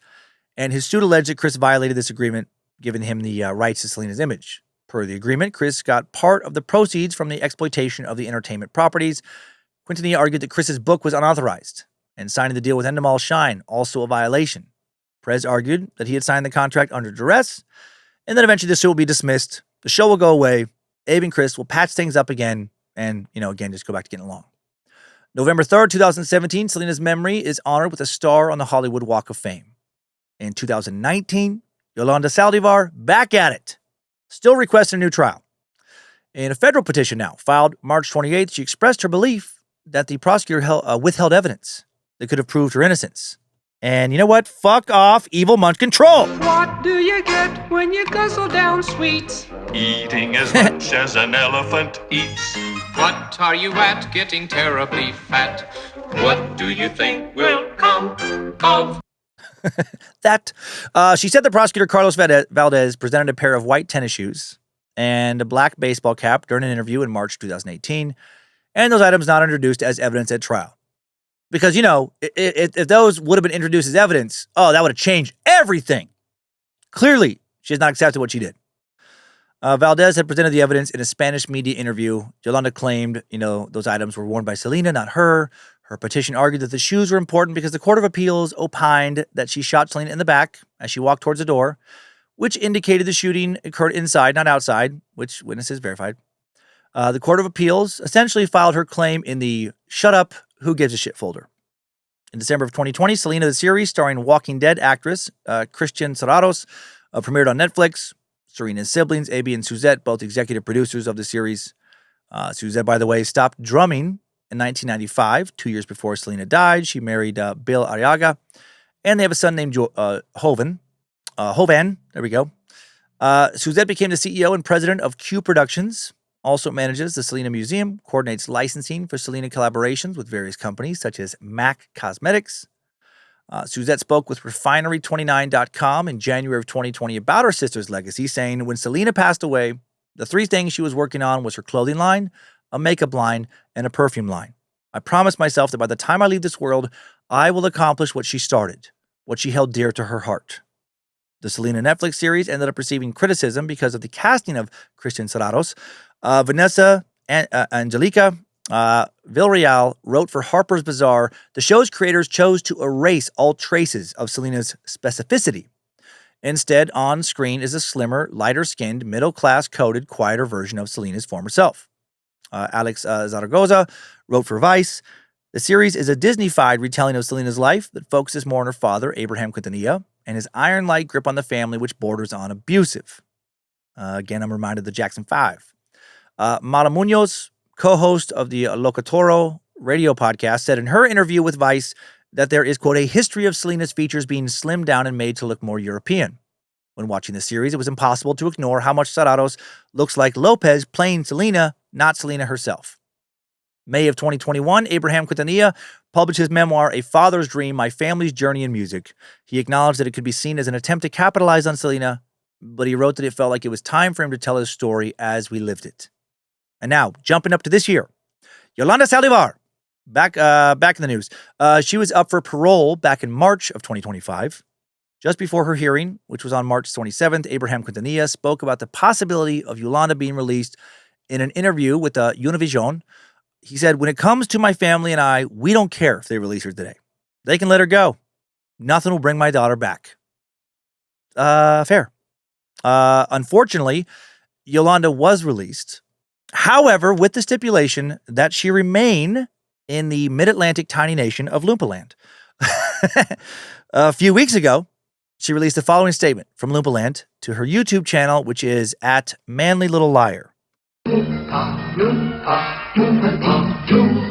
Got another puzzle for you. Oompa loompa doompa da dee. If you are wise, you'll listen to me. So, make it that what you will. For real, of course, she was not released. She still has not taken a shred of responsibility for either stealing from Selena and her family or killing Selena in cold blood. The parole board gave the following reasoning for their denial of her parole. The record indicates that the offense has elements of brutality, violence, assaultive behavior, or conscious selection of victims' vulnerability, indicating a conscious disregard for the lives, safety, or property of others, such that the offender poses a continuing threat to public safety. Saldivar, who will turn 65 by the time you hear this, is incarcerated at the Patrick L. O'Daniel unit in Gatesville, Texas. Texas Department of Criminal Justice Prison, housing female offenders. The Quintanilla family and Selena's former husband, Chris Perez, posted a joint statement following the announcement.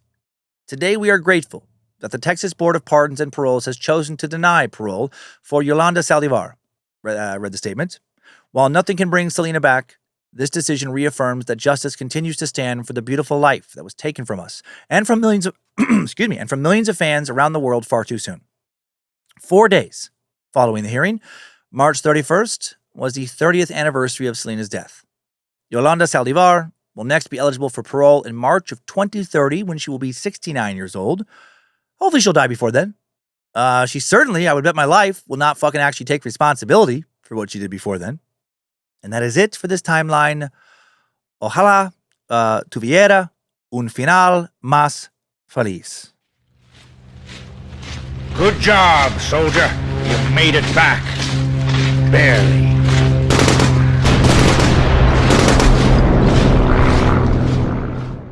Selena Quintanilla Perez, better known as just Selena. What a beautiful meat sack she was, inside and out. So phenomenally talented. Such a bright light. If only she could have shined so much longer. I mean, she still shines through her recordings, but wish she was here to enjoy all that and create so much more music and just be alive and fucking love her life. But she was snuffed out by somebody so dark, so small. And I'm not talking about Yolanda's height there. I'm talking about her mentality. So sad that some people think that the only way to be somebody is to be famous. Try and think about the 3 most influential people in your life right now. Right? Are all 3 of them famous? Or are some or all of them, family members, a coach, a teacher, professor, a neighbor, somebody else in your community who's not an actor, not a YouTuber, a podcaster, not a musical act, etc. One great way to be somebody is to volunteer. Another way, even easier, show up for your kids as a parent. Show up for your parents as a child. Show up for your friends as a friend. Show up for your neighbors as a good neighbor. Be kind. Be a kind, caring pet owner. Show up for that fucking little bundle of furry love that you have, a creature 100% dependent on you for their food, for their well-being, for a life well lived. There are so many ways to be somebody. My experience, I've walked away with the same feeling every time I've been around somebody like this, somebody who desperately wanted to be famous for the sake primarily of fame alone, and it's just gross. Just ugh. It's a hollow, desperate, dark, repulsive energy. Just like you can see this fucking pit in them that they just can't fill. This narcissistic pit.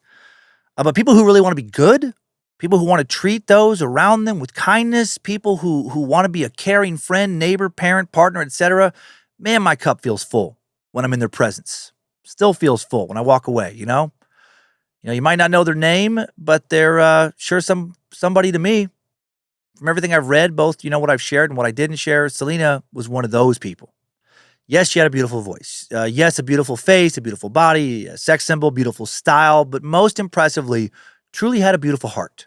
She was in every way the opposite of the sad, disgusting cautionary tale that is Yolanda Saldivar. Just a fucking walking pity party.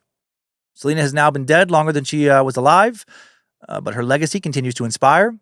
She will continue to provide representation to a still largely represented group of young women, inspiring them to follow their dreams no matter what they look like, no matter where they come from, no matter what their background is, no matter how many assholes out in the world may view them.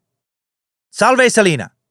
Que tu luz brille por siempre. Timesuck. Top 5 takeaways. Number 1, Selena Quintanilla Perez became known as the Queen of Tejano.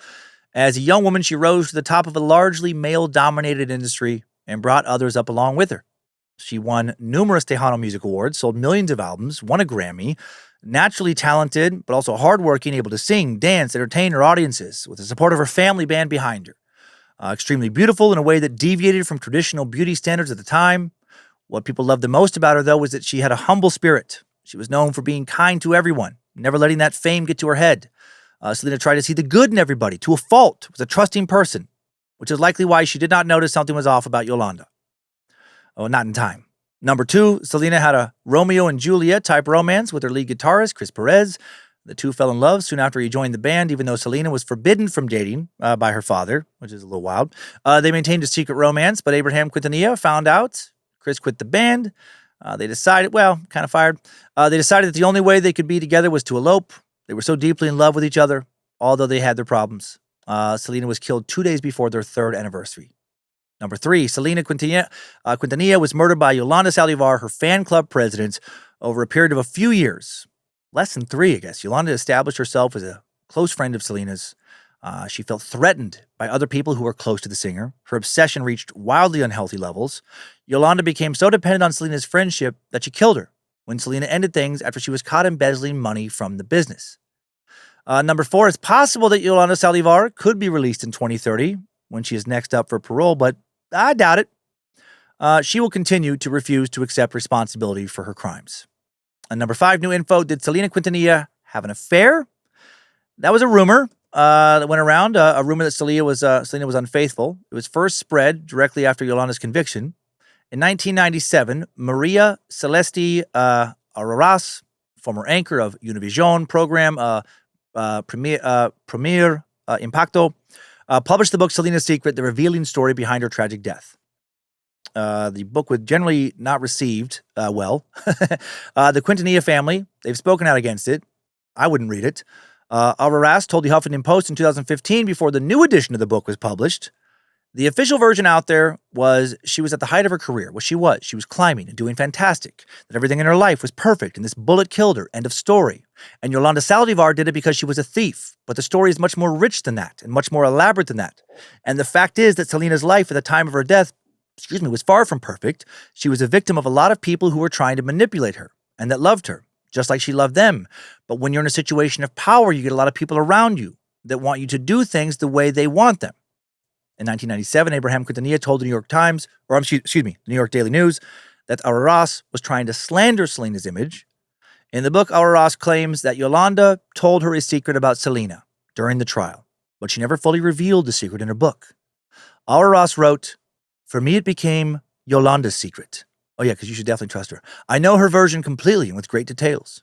But she warned me it was off the record. Don't forget that. Since I knew the story, I was able to piece the puzzle together and put it in these pages without breaking my promise. I accepted and still respect her request to not reveal other details she confided to me. For that reason, I shall not mention anything until she changes her mind and presents the evidence to prove her revelations." Does a book based in Yolanda's story sound credible to you? Yeah, me neither. So I won't share any more details, and I won't recommend it, and I do not believe she had an affair. Shame on Maria Celeste Arras. She's actually done a lot of good things in her career. I don't know why she's fucking, lowered herself to act like she's taking Yolanda Saldivar seriously, defaming Selena. So fucking gross. Yolanda will never give Maria the full story because that full story does not exist. Timesuck Top 5 Takeaways. Selena, when fame turns fatal, has been sucked. Again, good on you. If you speak Spanish, you can understand what I was saying. Spanish, I tried my best. I don't have a lot of practice. I do my little lessons, and I can do them when I've just listened to the lesson. It'll stay in my brain a little while, but then after a while, I'm like, oh no, I don't know if I know that combination. Anyway, thank you to the Bad Magic Productions team for all your help in making Timesuck. Thanks to Queen of Bad Magic, Lindsay Cummins. Thanks to Logan Keith helping to publish this episode, designing merch for the store at badmagicproductions.com. Thank you to Olivia Lee for her research. She did such a good job on this one. And I recommended this one. Also, thanks to the All Seen Eyes moderating the Cult of the Curious private Facebook page, the Mod Squad making sure Discord keeps running smooth, and everybody over on the Timesuck subreddit and Bad Magic subreddit. And now let's head on to this week's Timesucker updates. Updates? Get your Timesucker updates. First up, civil servant sack Christopher Gaston has a entertaining update to an episode from a few months back, sent into Bojangles at timesuckpodcast.com with the subject line of "Sovereign citizens suck for civil servants." Say that 5 times fast. Not even going to try. Hello, Suckmaster. I'm a few months behind due to the birth of my first space newt, Lilith. Oh, congrats. And a massive move from Nebraska to Alaska. My wife has family up here, and never once in my life had I thought about it before meeting her. I was just listening to the Cosmic Intelligence episode, and I'm finally able to contribute my 2 cents to a topic. I've worked several years at a variety of jobs as a court clerk. Sovereign citizens are entertaining, interesting, and infuriating all at the same time. It is humorous for them to want a ruling in their favor from a court system they most likely do not recognize as legitimate. Yeah, exactly. They're idiots. One lady attempted a legal version of Only God Can Judge Me. Situations with them for me have varied from them sharing that their rental property was bestowed upon them by God, okay, to attempting to sue the state and federal government over a speeding ticket. While we can't throw their novels of paperwork away, we can roll our eyes, read through them for a good laugh, and put them in the case files. Luckily, I've never been in a courtroom with them. I've only handled the paperwork. I could go on, but I don't want to ramble. Thank you for all that you and the crew do for us meat sacks in these trying times, providing a voice of reason when none wants to be heard. Thank you again, and hail Nimrod. Thank you, Christopher. Yeah, we are in fucking bizarro times where a lot of people trying to twist a lot of narratives right now. It has gotten more and more polarizing, to just be fucking honest. To be is delusional as a sovereign citizen. You know, I've heard ignorance is bliss. They must be some real happy motherfuckers. Glad you can have fun with those dummies, cosplaying as revolutionaries. Also, hope you enjoy Alaska. Hope you enjoy raising your daughter up there. I bet those long summers are fantastic. Hopefully you can find plenty of things to do indoors. I know they're pretty good about that up there. Getting some good indoor activities to do for the long, dark winters. But you can also, I guess, enjoy those northern lights. Next up, empathetic, but possibly confused. I'm not sure. Sucker Matt P. Sent in a message with the subject line of the power of empathy. And he wrote, Dear Suckmaster, I'd like to point out that speaking about the power of empathy, compassion, and understanding in one sense, then calling people scum and pieces of shit in the next is not a display of empathy, compassion, and understanding. Very funny, though. Empathetically yours, Matt P. Okay, Matt, I'm guessing you were referring to me saying, when talking about having sweet meat sacks at summer camp, quote, sweet doesn't mean weak, despite many emboldened fucking shitheads, what fake tough guys preach today in our fucking sick culture in many ways. I went back and listened to get that quote exactly right. I think that was the harshest thing I said in the opening after talking about the beautiful, inclusive folks who showed up at summer camp. I think that would be kind of a weird thing to trigger anyone. And I don't know if that's, what it did with you. But I got other messages as well. Here's why I said that. There is a lot of toxicity out there today. I'm online. I see the comments, lots of them. Rising tide of homophobic, misogynistic, xenophobic comments. I was inferring when I said just a moment ago that I was glad that those people weren't at camp, and I am glad, and they would not be welcome at camp, if they brought that energy. And as far as like empathy is an interesting word that I think a lot of us don't fully understand. I can have empathy for somebody I can also not want to do business with. Empathy means the ability to understand and share the feelings of another, also defined as the ability to perceive another person's perspective, to understand, feel, and possibly share and respond to their experience. Understand, the word understand being, I think, the key word. Not approving of, not condoning. I can understand and thus have empathy for real evil people, for how Hitler became who he was, as vile as he was, how he turned to hate when faced with rejection instead of taking personal responsibility, how he turned to blame others to rationalize his own failures and avoid painful introspection and to fuel a rise in power over a disenfranchised population. I can also fucking hate him. I can also wish he would have died young. Empathy and hate are not mutually exclusive, and I don't think a lot of people understand that. You can have compassion, empathy, and hate all for the same person. I included your message because lately I have noticed more people claiming that I have said things which I definitely have not said. Like a very clear example of that is I got a message, a woman thanking me for what I said last episode about Charlie Kirk, even though that episode was literally recorded before that happened. So wow. Anyway, maybe I misunderstood you, Matt, but being on Team Meat Sack has never meant that literally all humans are welcome on Team Meat Sack. It's always been for humans who do not prey on other humans and are thus, anti-Team Meat Sack by nature, like pedophiles, domestic abusers, virulent racists, other dismissive hate mongers.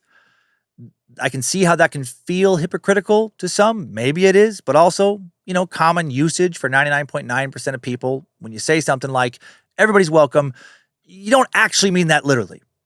It's implied that it means some version of everybody who's not, a fucking piece of shit. Everybody who's not going to ruin shit for other people present is welcome. Again, hate mongers, fucking pedophiles. I could use a bunch of examples. Not welcome.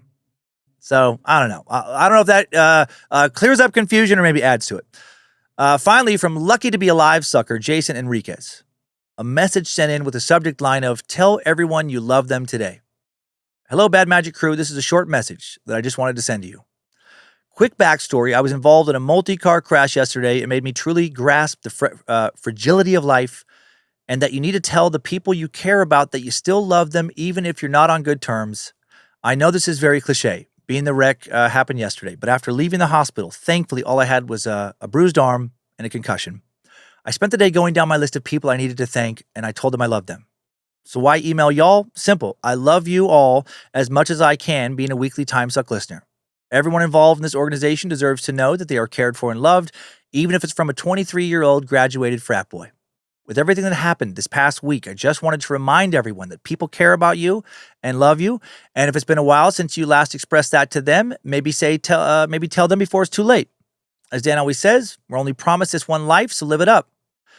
Thanks for listening to my rambling. If you play this on Timesuck, could you please shout out everyone? Again, sorry for the cliches here. Thank you again for what y'all do. Sincerely, Jason. Well, fucking good on you, Jason. Man, wow.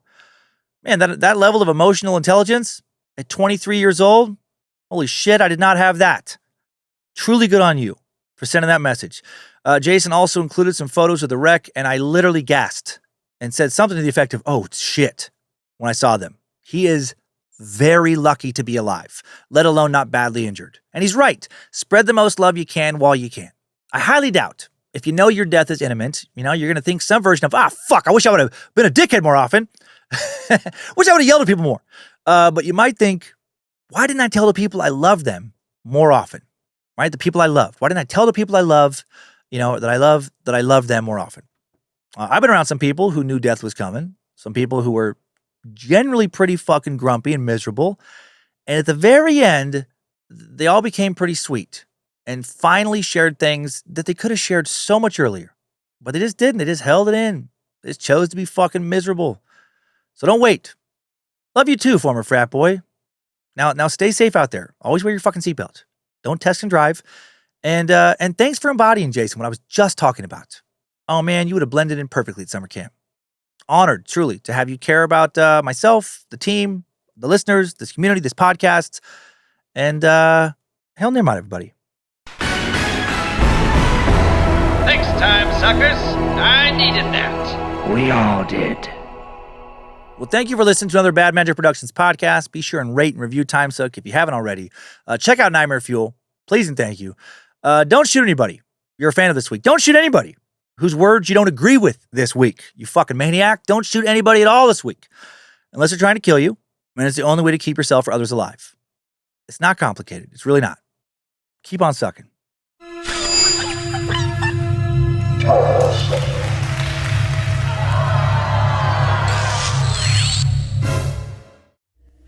Bad Magic Productions.